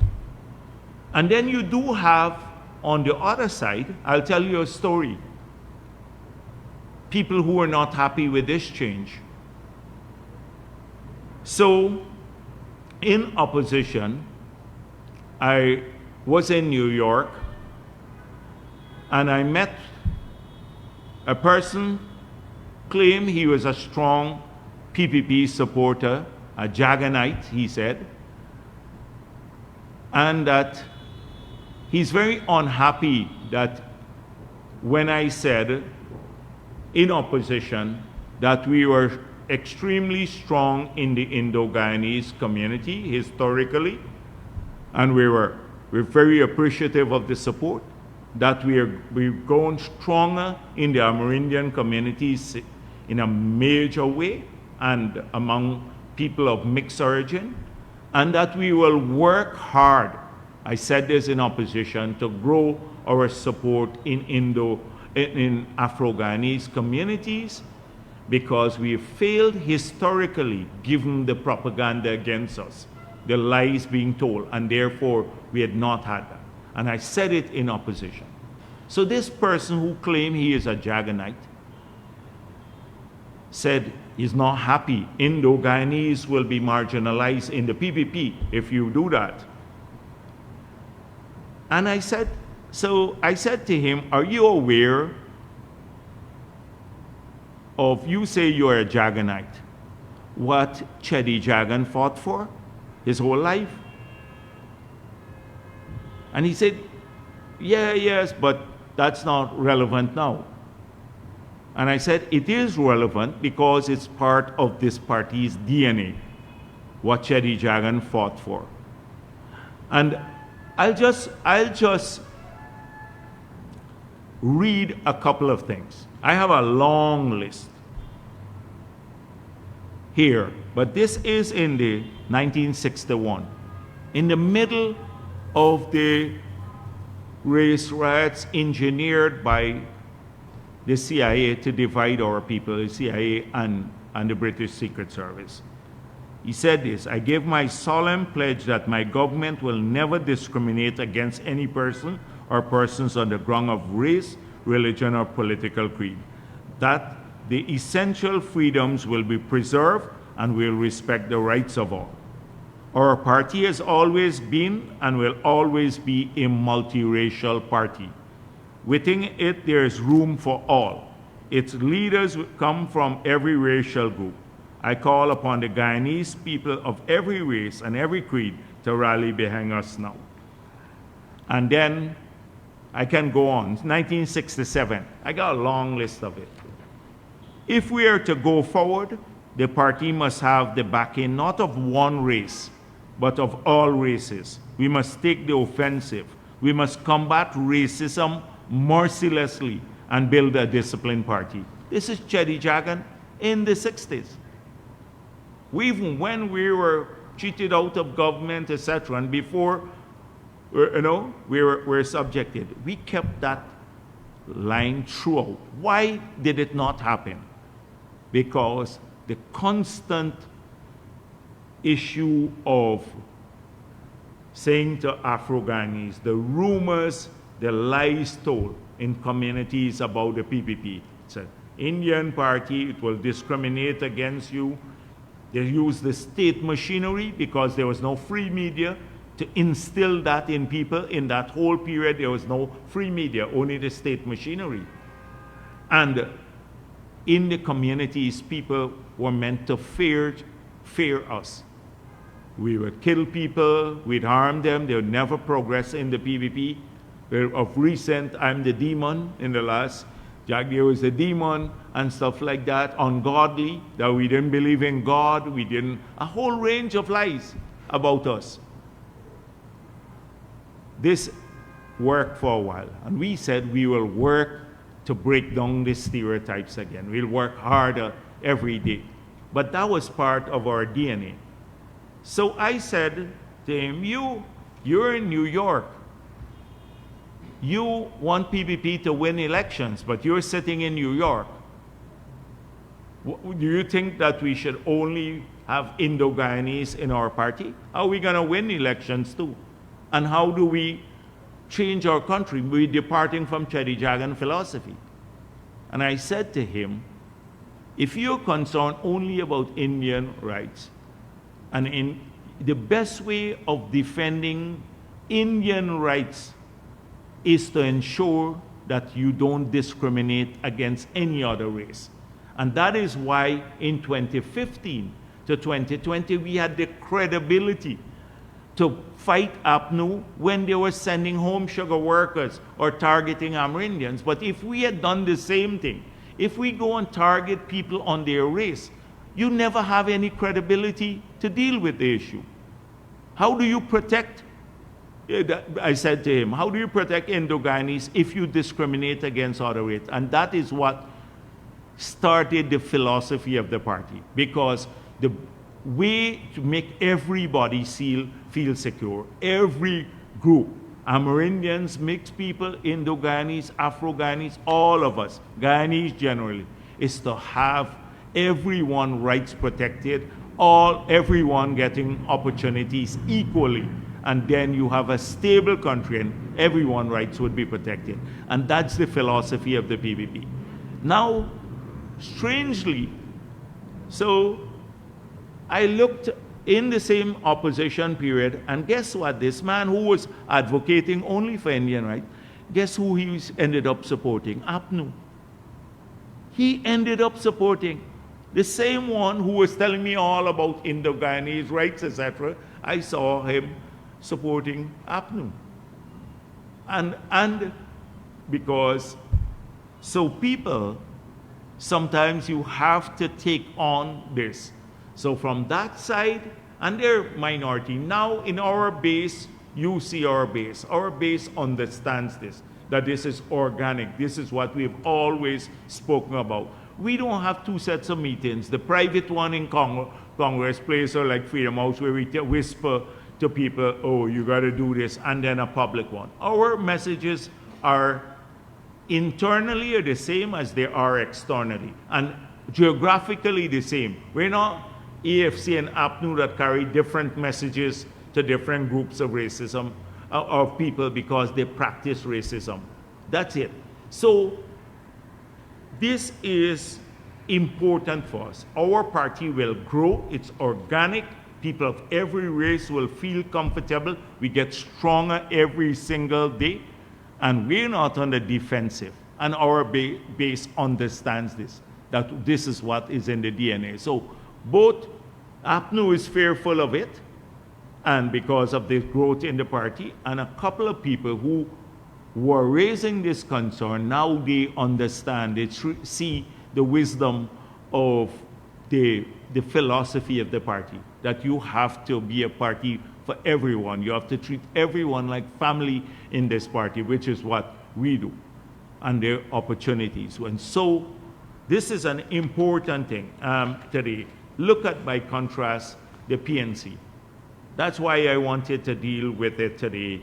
The IPADG, it's not isolated message. It's not unique to IPADG. It is the sole campaigning tool for the opposition, division of people. They don't work to overcome differences. Like how I spoke with this guy and situate back what we are doing in our philosophy and the need to be broad-minded and to embrace everyone. You know what they do? Like one time, we were trying to engage with the PNC. They reached out and we tried to engage with them. This is politically. And then there were some extremists in their ranks said, oh, you're engaging with the PPP, and they dropped it all.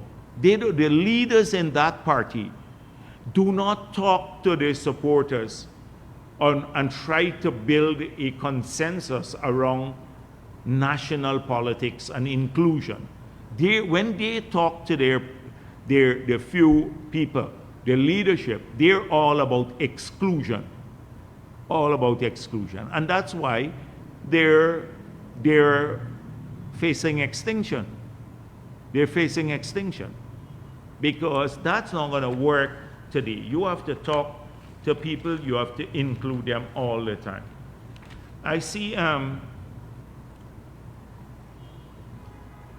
the meeting that I had with the exporters, that it generated an article in Starbuck News, and it's basically accurate, about 80% accurate, but some of this may come from people's understanding of what we said. So let me just repeat, we were extremely pleased at such a large turnout of our exporters. I pointed out that the tariff is based on the reciprocal tariff on the trade surplus, that and that was the method used to calculate the tariff. By now, everyone knows how that's done. That we're very pleased that President Trump has announced that the U.S. is prepared to engage with countries on discussing the reciprocal tariff. We have already signaled to the U.S. government that we want to have those discussions. We are grateful for the reprieve of 90 days on the reciprocal tariff. And I see there was a confusion between the 10% and the 30%. I said the 10%, however, will be applicable to all countries and all goods going into the U.S., and it's currently in force, and therefore our exporters would have to pay the 10% tariff, or the importers would have to pay of Guyanese products will have to pay the 10% tariff. However, that this doesn't place our exporters at a competitive disadvantage, given every country will have to pay the 10% tariff going in. So if you are exporting bananas from the DR, and they would have to pay the 10%, and we export banana, we'd have to pay 10% too. So it tends to cancel out in terms of losing competitive ground. However, if we had to pay the 38% reciprocal tariff and they were paying 10%, it would put them at a competitive disadvantage. But we got a reprieve of 90 days, and we're convinced that we can discuss this with the U.S. government. We don't know the outcome of that, but given two things, that our surplus rose with the U.S. came about largely because of export of oil from American-based companies, that we're optimistic that we may be able to emerge from those discussions in better shape than we are now. Whilst we can't predict how the discussions will go. As I said before, we're engaging the Trump administration on these matters. I said, nevertheless, we're hoping we can get the reciprocal tariff removed, but should we not succeed, we'll have to meet again. In the meantime, we want to explore ideas with the exporters as to how we can assist to offset any loss of competitive the competitiveness that they may have or encounter because of a higher tariff. And that's what we did. We explored several ideas, and we said we will get back in touch with them. But I wanted them to know that we are taking the matter seriously, and the government will be supportive of our export sector, including through using the taxation system. So that is what came out there. I saw there may be some little mix-up about how it's reported, but that is precisely what came out there.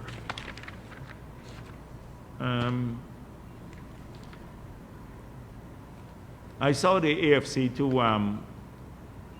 been going after GCOM. That's the only thing they do. They go after the GCOM, trying to undermine GCOM.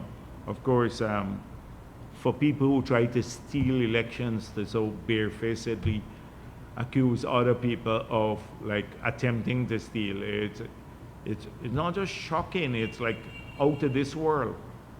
You know, it's out of this world. Who thinks that way? You know, thank you.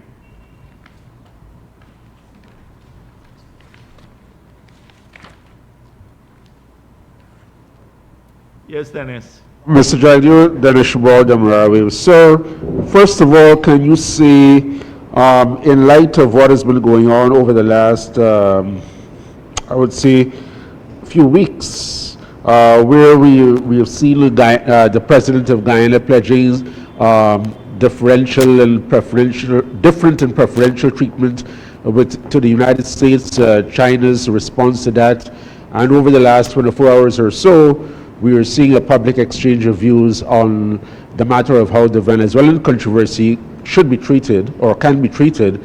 To what extent do you foresee, say, Guyana shifting from the one China policy and supporting Taiwan? And secondly, can you say whether the Guyana government is considering the reduction in import duties on reconditioned and brand new vehicles?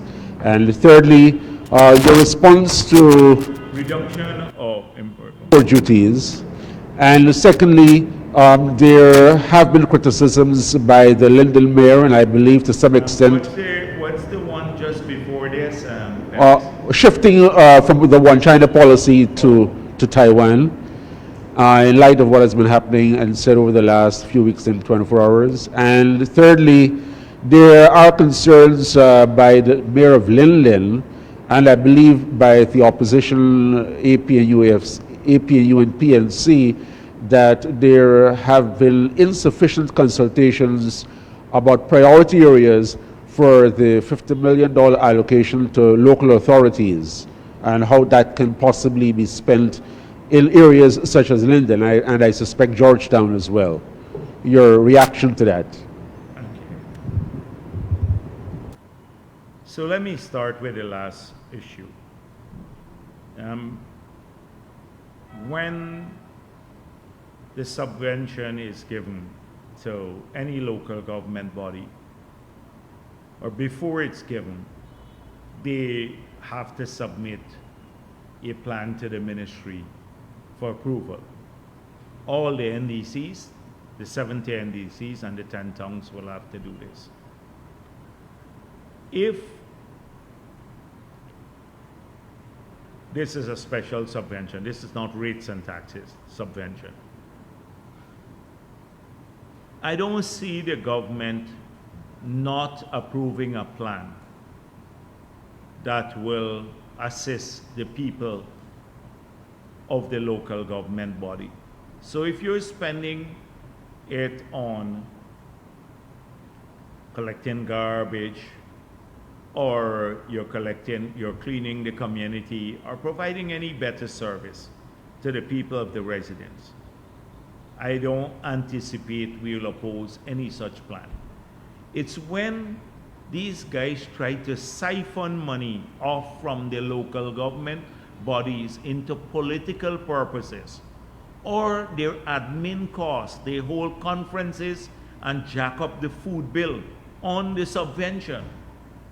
You'll be surprised to see the food bill for some of these agencies, the so-called local government bodies, especially APNUs, for the conduct of a meeting. I don't think we can spend that in like a month for a single meeting.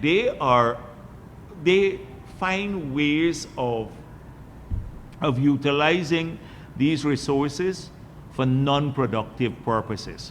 Then you find out that somebody who is supplying the food is related to some NDC or some person from the town. It's a nightmare. It's a nightmare. But this is not unique. It is something that has always happened in these PNC control areas. And every time we talk about it, people believe it's politics. But you have to go into the details. Why do you think that City Hall has a hard time getting their accounts audited when we can do this for the whole country every year?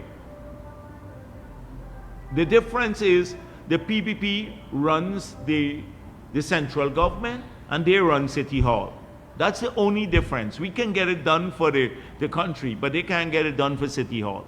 With a smaller revenue base and with a simple expenditure base, they can't get it done. They don't submit statements on time to get or statements to be audited. So it is a big ripoff, and next thing you'll be hearing, they're spending the money for some other purpose, political purposes. So I don't anticipate us stopping anybody from spending government subvention once it's in the service of people. We want that done. We want the residents in Linden, people of Linden, to benefit from the subvention, not the mayor and the cronies around him. We don't want that to happen. And this is what happens routinely. Why do you think we're so opposed to this, calling people into their offices to negotiate a waiver of your rates and taxes? Why do you think? Because we know from the experience of what happened here before that people have to pay their money to collect, to do this. And it happens, and the PNC doesn't see anything wrong with it. They support it all the time. So I think President Ali's statement about preferential treatment at the press conference with Secretary of State Marco Rubio has to be taken in the context of what he said. He was saying basically people who stand by your side should be treated specially. I don't think our trade regime would evolve contrary to the CET or the Common External Tariff or the Treaty of Chaguaramas or our commitment to WTO to treat goods coming from one country preferentially versus another.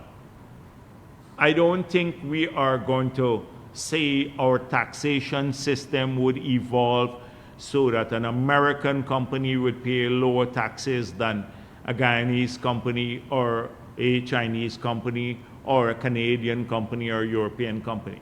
It's not speaking about the evolution of the taxation system. But really, we have in this country to be extremely grateful to the United States for two things, and I think he was expressing that gratitude publicly. One, when our democracy was under threat, they stood by our side as a country. They stood by Guyana's side, not the PPP, Guyana, because without democracy, where would we have been today? We'd probably been sanctioned. The APNU would have been making a mess now of everything. We wouldn't have had a resurgence in economic growth and all of that. We would have been heading straight down the pathway of Venezuela. And so it was that gratitude he was expressing at the press conference. And secondly, when Marco Rubio said that it would be a bad day for Venezuela if they were to attack Guyana or Exxon's outfit. It would be a bad day. We need to, that's the biggest threat to our country. Not even APNU and AFC can match that. You know the threats they have to our democracy. That's the biggest threat to our country, all of our people. That is, and that threat plays out often in specific areas. This whole question about elections in Essequibo.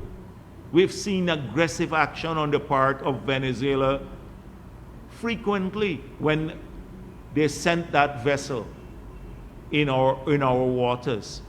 So it's not a passive threat, it's an active threat. Contrary to the provisional orders made by the ICJ and to the Argyle Agreement. They ignore both and they are making active threats against Guyana. And it is the United States that took a strong position on this matter. So that is what President Ali was saying. Now, I saw China urging negotiations between Guyana and Venezuela.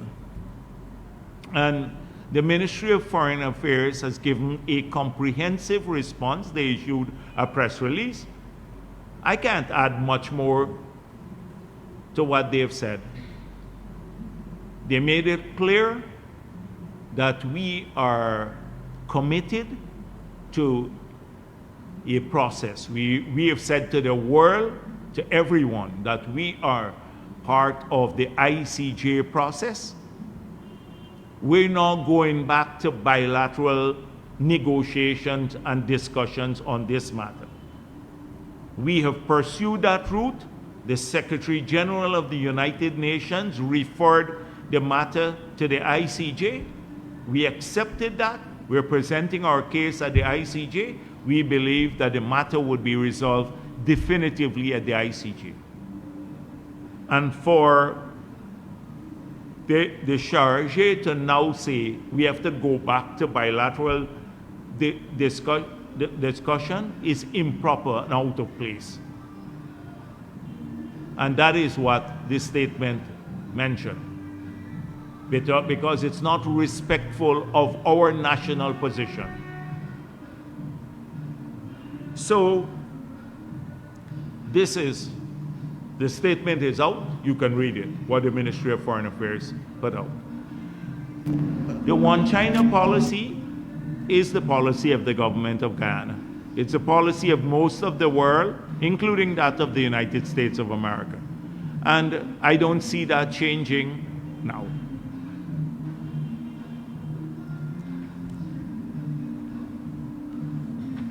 Yes. Hi. Good afternoon, Dr. Jagdeo from Belgrade with Kaiser News. I just have three questions. The first one, there has been a group of citizens protesting in front of a Commissioner Ramson's office for lack of information, saying that he should go because they are not getting access to information. Do you agree with them, or do you see it as something else? Secondly, the EIA for the 7 projects says that when it comes in stream, cost of living will increase. Do you agree with the findings? And it's also suggested that the government will be buffering these costs of rising cost of living with cash grants and so forth. And thirdly, is sections of your government, or is the government forcing any 10-day part-time worker to assist political meetings, threatening to take away their jobs? Those are the three I have. And Mr. Jagdeo, the reduction of the duties, you didn't answer that one. No, I was wondering why that question, because we passed a budget recently. We reduced duties on lots of things since we got into office, including vehicles. Their duties are still high. We will probably put them under review in the next term in office, so they will come down. But as the road network expands too, I think we can allow a more liberal taxation system on the vehicle. But this is not discriminatory. It's applied to vehicles from any part of the world. If you were thinking about whether it's linked, maybe I don't know if that's the thinking about it's linked to the US, but it's from Japan, it's from the US, it's from Europe, the same tax rates that you pay. Yes, sorry, go on. Yeah, those are three. Part-time workers? Okay. Yeah, is the government or sections of the government forcing them to attend political meetings, threatening to take away their employment? Well, the thing is that you have 15,000 part-time workers in the country. We have had great support from the part-time workers in many state agencies. They've helped out enormously in schools, in hospitals, different agencies at the NDC level. You've had people there who try to collect money and don't show up to work too. And so it's hard to monitor everyone because they're monitored by the NDCs and local government bodies across the country. So I don't know of anybody who has been forced to come to any meeting. Or alternately, who will be fired because of a political purpose. But a lot of people in this country, when they don't perform and they get measures, they claim political discrimination. So I hope and they get terminated. If you're not working and delivering on the job, then you should lose it. If you're not showing up and just collecting the money. That was the purpose. And it was to build a work ethic, and it helped a lot of women, a lot of single parents, and that's why we want to be engaging. Like one mother came to see me from Crabwood Creek, and they were terminating her because she's pregnant. And you know, it's maybe a difficult pregnancy, so she can't go to often. And I said to the people, I said, send a message to the region, they shouldn't do that. You know, it's not like she's deliberately doing this, but her circumstances dictate that, you know, she spends more time lying down rather than walking around the place. So sometimes you have people callously removing people. No, they just stick you, either show up. So they have to have a heart more and listen to people. That's what we ask them to do a lot in these areas. Now, no environmental impact assessment for a Exxon project can comment on inflation at the national level, because inflation is not determined by a particular project. So inflation comes out of several things. There are different theories for inflation. It could be cost push inflation, or you could have a demand pull inflation.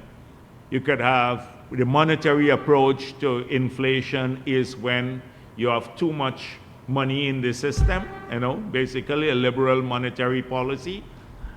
It could be dictated a lot, like the Keynes approach is you're spending too big a budget deficit, you're spending more. So different, but they're a combination of all of these things. So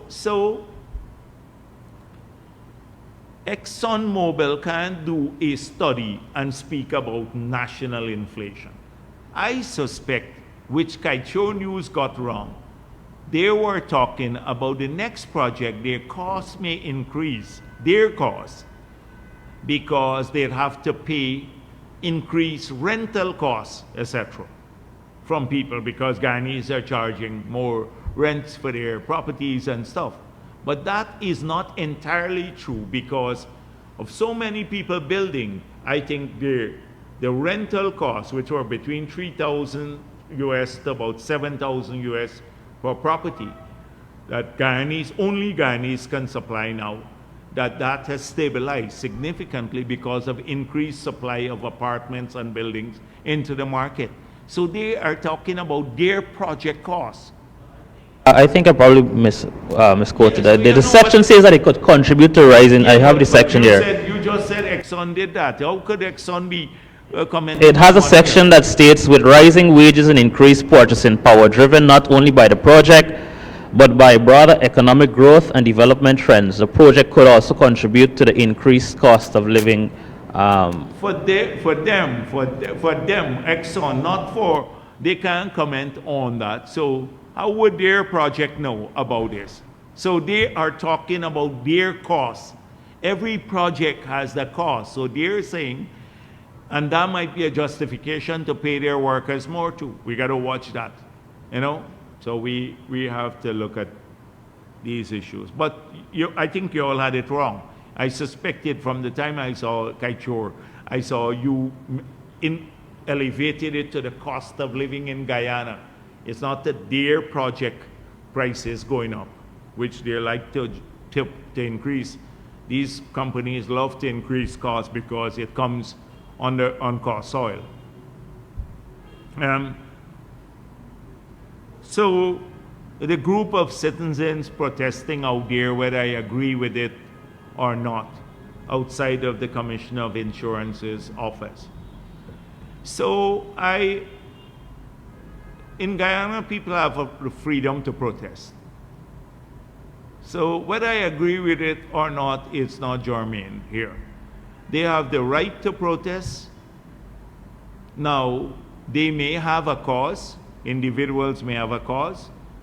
But when I look at some of the people who are protesting there, it's the same group of negative people against the government. It's the red thread, which was the women's arm of the WPA, the defunct WPA. It's the same group of people. So they have a right to protest, and I'll defend that. Just to get more clarity on the question, they're protesting for him to go. If indeed their cause might be true that they're not getting access to information and he's not fulfilling his duties as an officer contracted by the government, do you think that he should go, or do you think that they're just trying to cause? I think the office of the president would have to examine this. But knowing that group, that's the same group that transitioned from the gas to energy project, that tomorrow will go and protest some women's right issue, but only if it involves a PPP official, would turn a blind eye to all the transgressions happening against women once it doesn't involve some PPP official wherever in the country somewhere. They're intensely political. And I think they just want to create this air that the government is not being open. You yourself once asked me for all of the large contracts, mining contracts. You kept asking for it, and I said, I think it's in the public domain, because we have nothing to hide. And then it was not in. I was wrong. It was not. And then I said to Ashni Singh, release it. And we put all of the mining, the large mining contracts up. And then what happened? Nothing. They're all in the public domain. And when they were released, then people saw what their fear was, the worst fear, that we were giving preferential treatment to one company versus the others. All of them had standard clauses, the standard clauses. So people saw that is fair. But there was never a story to say, we've reviewed now, and we find that all of the clauses are the same for every company, like what I was just dealing with the issue of preferential treatment. So that's it. Thank you. Good afternoon, Mr. Jagdeo. Milton Granum for Starbuck News. The U.S. Embassy has stated that a visiting delegation will be here. Can you say if that delegation is here already? And if they are, can you say some of the things that the government have discussed? Or even if they're not, can you say some of the things? Which delegation is this? We have so many delegations. A delegation led by Congressman Rick Crawford. Okay, that's the intelligence? Yes. Yes, they were here, and I think they've left. Can you say some of the things that they are, No, some of I the was things not that came part up? of the meeting. You weren't. No, I was not part of the meeting. I was out.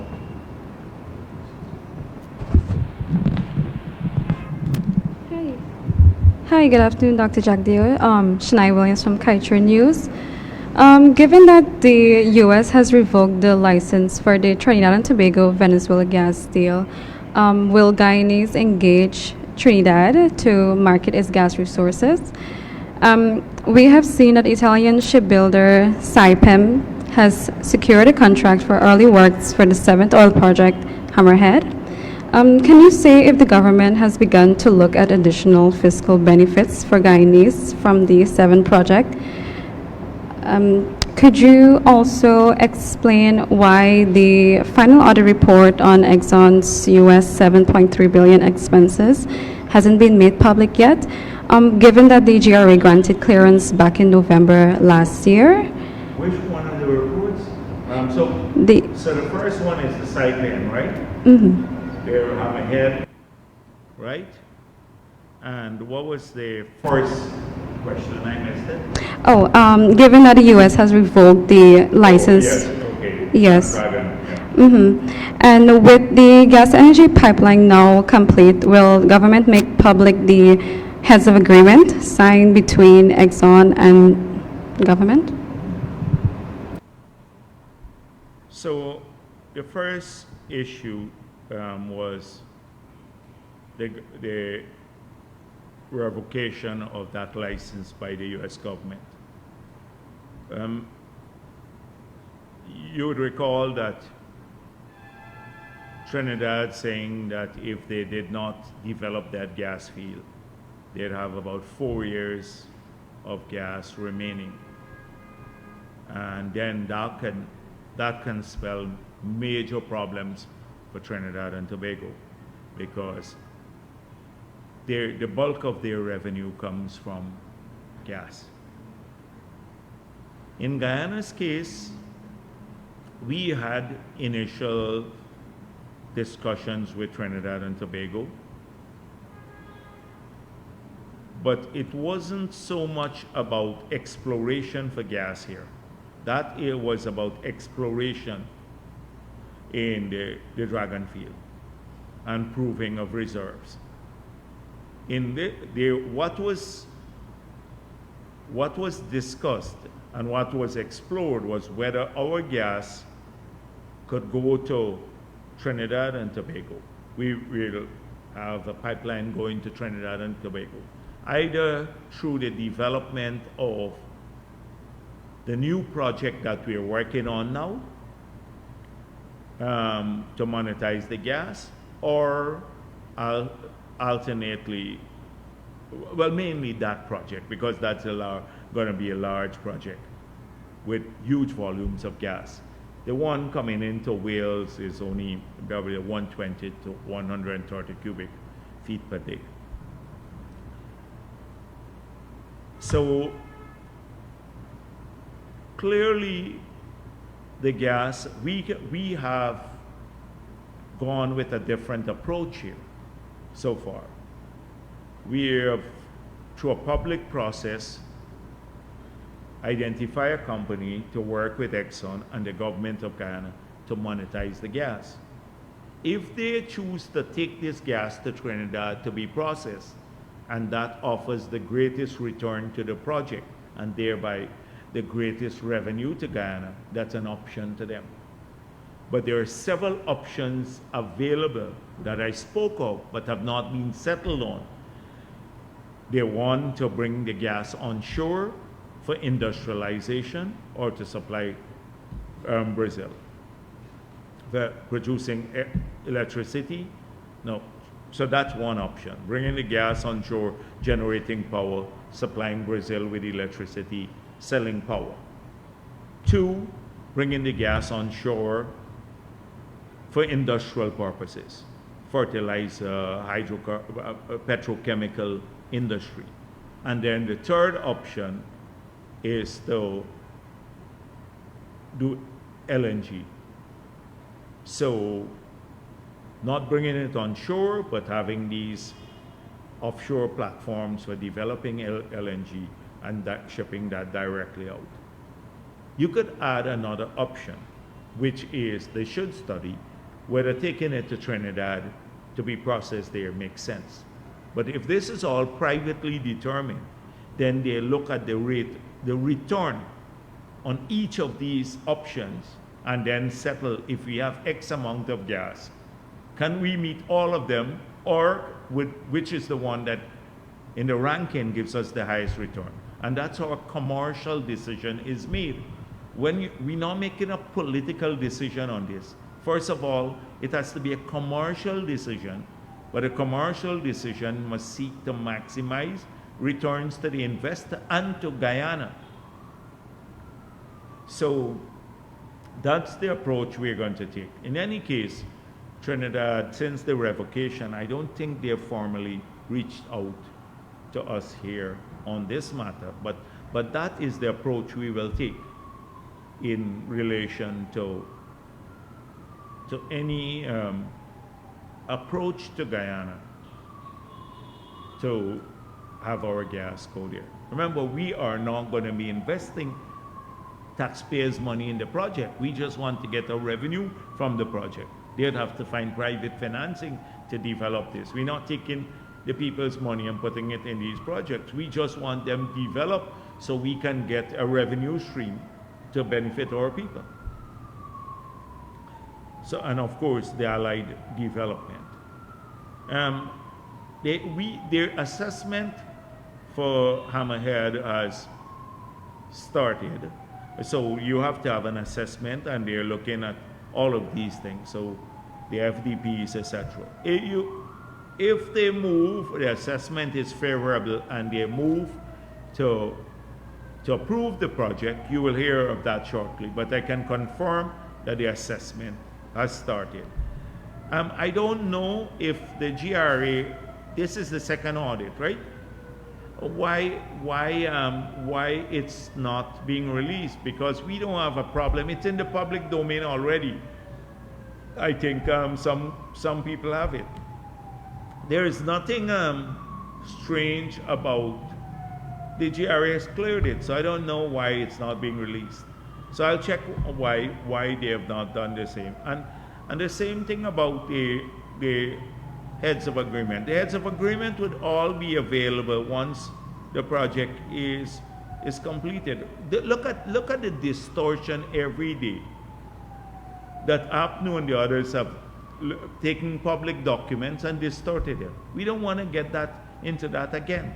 They don't even read some of the documents we sent. So that will be done at some point in time. The Parliament would be given a full package. And I think they have supplied some to the Parliament already, some of this info. The PM has.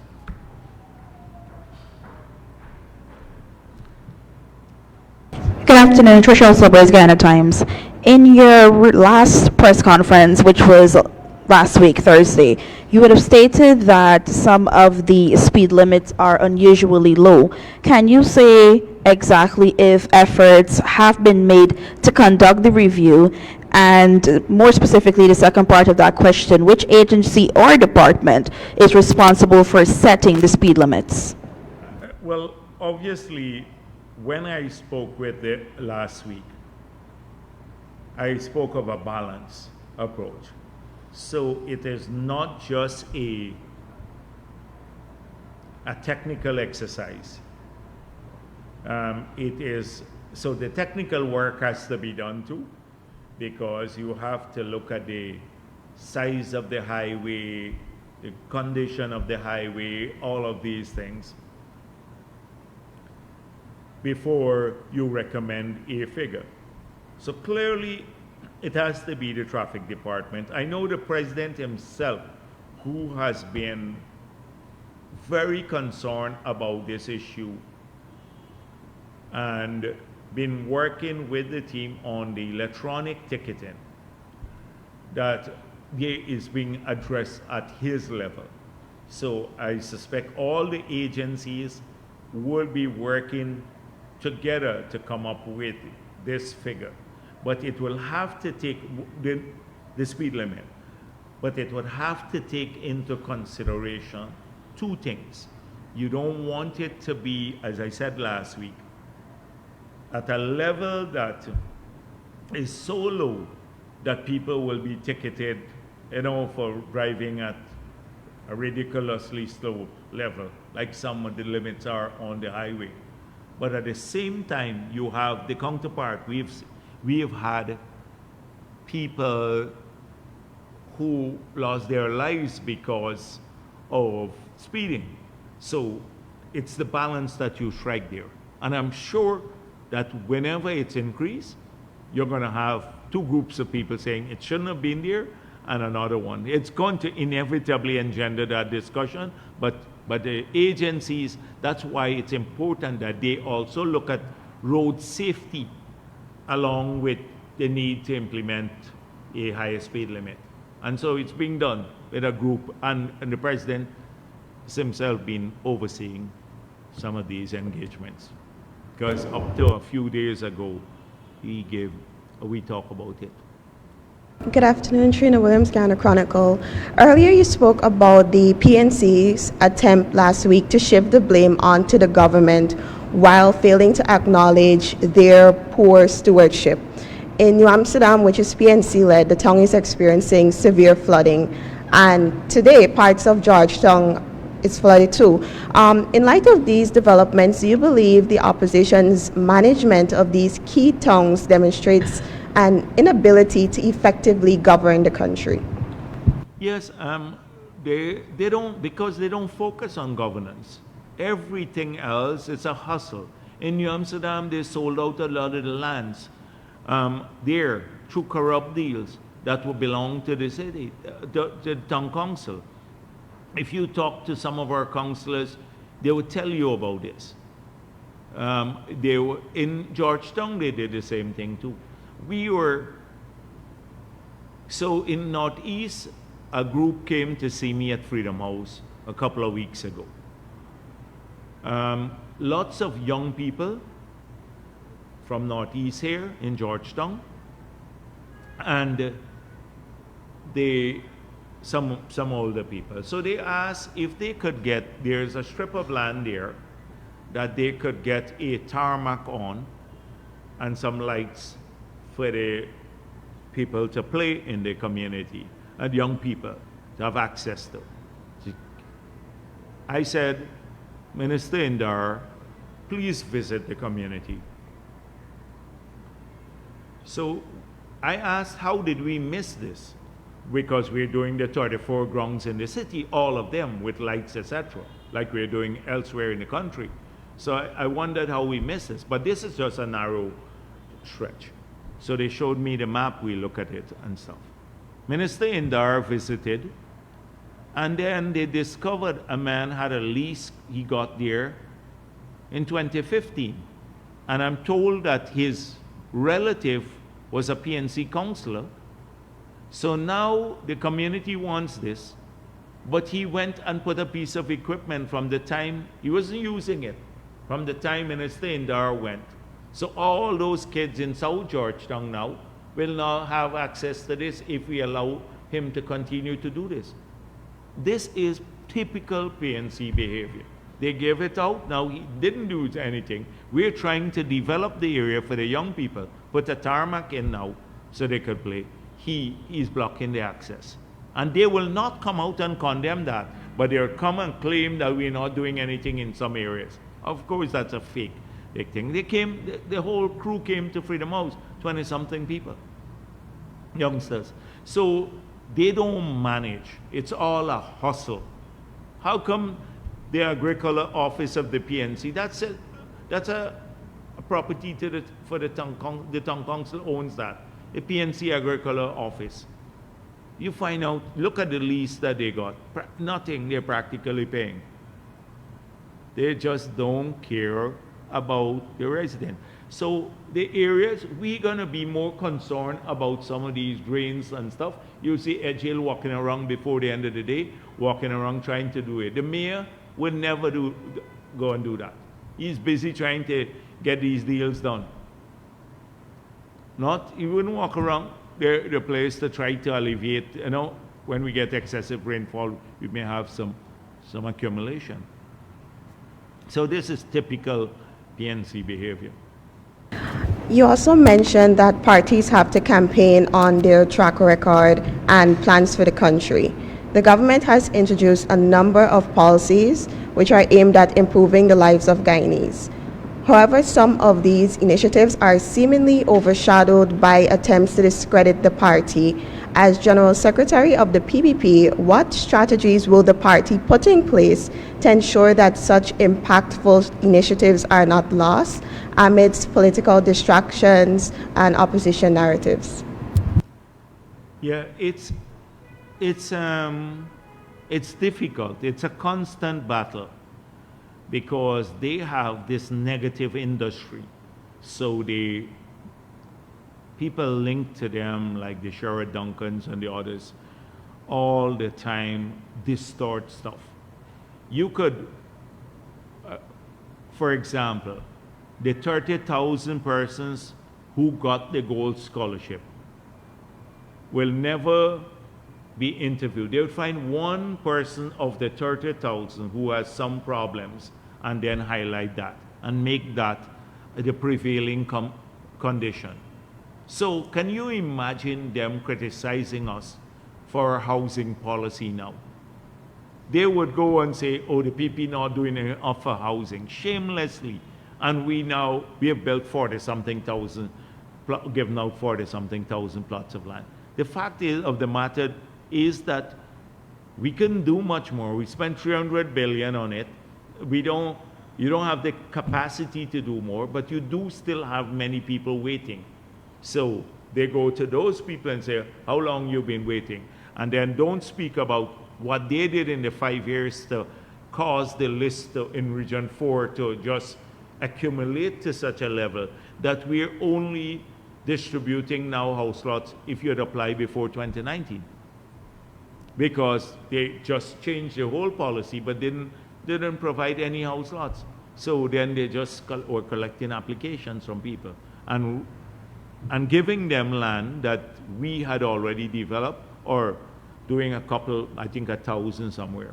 That's the entire industry. But it's up to people who listen. A lot of the PPP supporters who are listening to these programs, because many of them come there, it's their job to go to the social media. I said to the PYO, and speak about the positive things. We are positive. I say to them, don't engage in nasty fight with them, racist, right? You can't win them on that. They're the vilest. You can't win on those things. So avoid those nasty fights. Focus a lot on what we are doing. So one person can go down and do sometimes a little crazy thing and get more positive feedback than the whole system because we don't do enough. And the government agencies too have to go out, particularly those that deal with government PR, including the ministers and their offices, to get people to talk about what's happening. Sometimes the ministers go out and they make too long speeches, and their focus of the camera is all the time on the speeches and not on the thousands that are helped. So they need to tell this story, because there are thousands of people who have been helped by this government. If not a contract, look at the contracts. The last weekend, they started to give out contracts for this year, and we have about 800 in Berbice. We have over 1,100 in Region 4. Small contractors, almost all of them, 95% under the PPP. And we're trying to do one per person to assist small people. But if you do 300 contracts only in Berbice, like they did this weekend, then you have another 500 people who think they're not getting. But Ashni Singh, I asked him to go there tomorrow to say to the other small people that there are lots of other things that are going to come their way, so they would get too. So we have built up, because of our empowerment of people, it becomes more burdensome too, because everybody see the first man who gets and say, what about me? And they will get help too, because there are lots of other things like the drainage works to come, and then there are additional contracts and stuff like that. And this is at the bottom. Not the bidding, the ones that we're bidding for, but small people, because we want to help. But sometimes our activism and empowerment of people has created a new set of problems, because you have to satisfy people too. When you're a dodo party and don't give anyone anything, everybody, says, oh, nothing is happening, we're not getting, but the neighbor not getting now too. So that is, but we need to get those people to tell this story. People got scholarships, they got a house lot, they might get a contract, they get their NIS issue fixed. They may not get all of the things at once, but they're getting help. They got their road in front of their yard fixed, things that they were waiting for years. They may not get the NIS and the road and the house lot and the job all at once, but they're getting help in one form or another. And this is largely because of our approach. So even the government agencies have to start letting people tell this story, not just trying to retell this story all the time. And we need to get people at the bottom to tell that. You just spoke about housing, and the president over the weekend and even prior to that spoke about clearing the housing backlog in Berbice and Region 3. This has received a lot of criticism and doubt by the opposition, like many other government initiatives and promises like the 60,000 jobs. What do you have to say to that? Well, that's all they have. They express doubt. Amai Paul, I don't know who they are also, some Campbell, no, not Benjamin. Benjamin, he is the general secretary of the party. I don't know who he is. And they go to these meetings, they're clueless. So I explain right here that the money is in the budget, that if you live in any of the 9 regions, except 4, because in 4 we had this massive backlog that they had, maybe 50, 60,000. Everyone from the regions want to come to 4-2. So they're all, if they're in Essequibo, they're applying for a plot here in Georgetown. So we decided to accelerate those. So you have modest numbers in the region. Like in Region 3, we had to first of all take back the lands that they gave out to friends and family at Wales to get land to develop these house lots. We took them back, we're developing house lots. So we have about 14,000 to clear in that region. If you go to the other regions, it's like 300, sometimes 300 applications we have. Like in the Mahdia area, we have 300 or 400. So it's easier to clear off all the regions. So we said we will focus on clearing off these regions who have applied up to the end 2024 by this year's end, and early next year. And in Region 4, we hope it will take some of the pressure off. If you get a plot over there, we can take you off from Region 4. We're trying to get more people now with a new bridge to go to 3. Because in 4, we're running out of lands. And so then we can work, continue working in Region 4. And we have done most of the plots so far in Region 4. So we can, what the president said is our plan for all the other regions. Look at Region 10. APNU 0 is 1,600, 1,600 plots we give out and already in that region. And we're going to clear off all the backlog in these areas. But what else do they have to say except negative? Have they laid out any plan for housing that you have seen? Anything work? Norton once said rental support. That's their plan for housing. Nothing, not a single thing. But we said already in the next term, we have to ensure that people get the plot and more people, so we be able to probably clear off most of the backlog. And then we have to start helping people to build, which we started this term, but we will accelerate it the next term. So then we can every Guyanese who needs a plot of land can get a plot of land. That's our objective. We made it clear. All right. Thank you very much.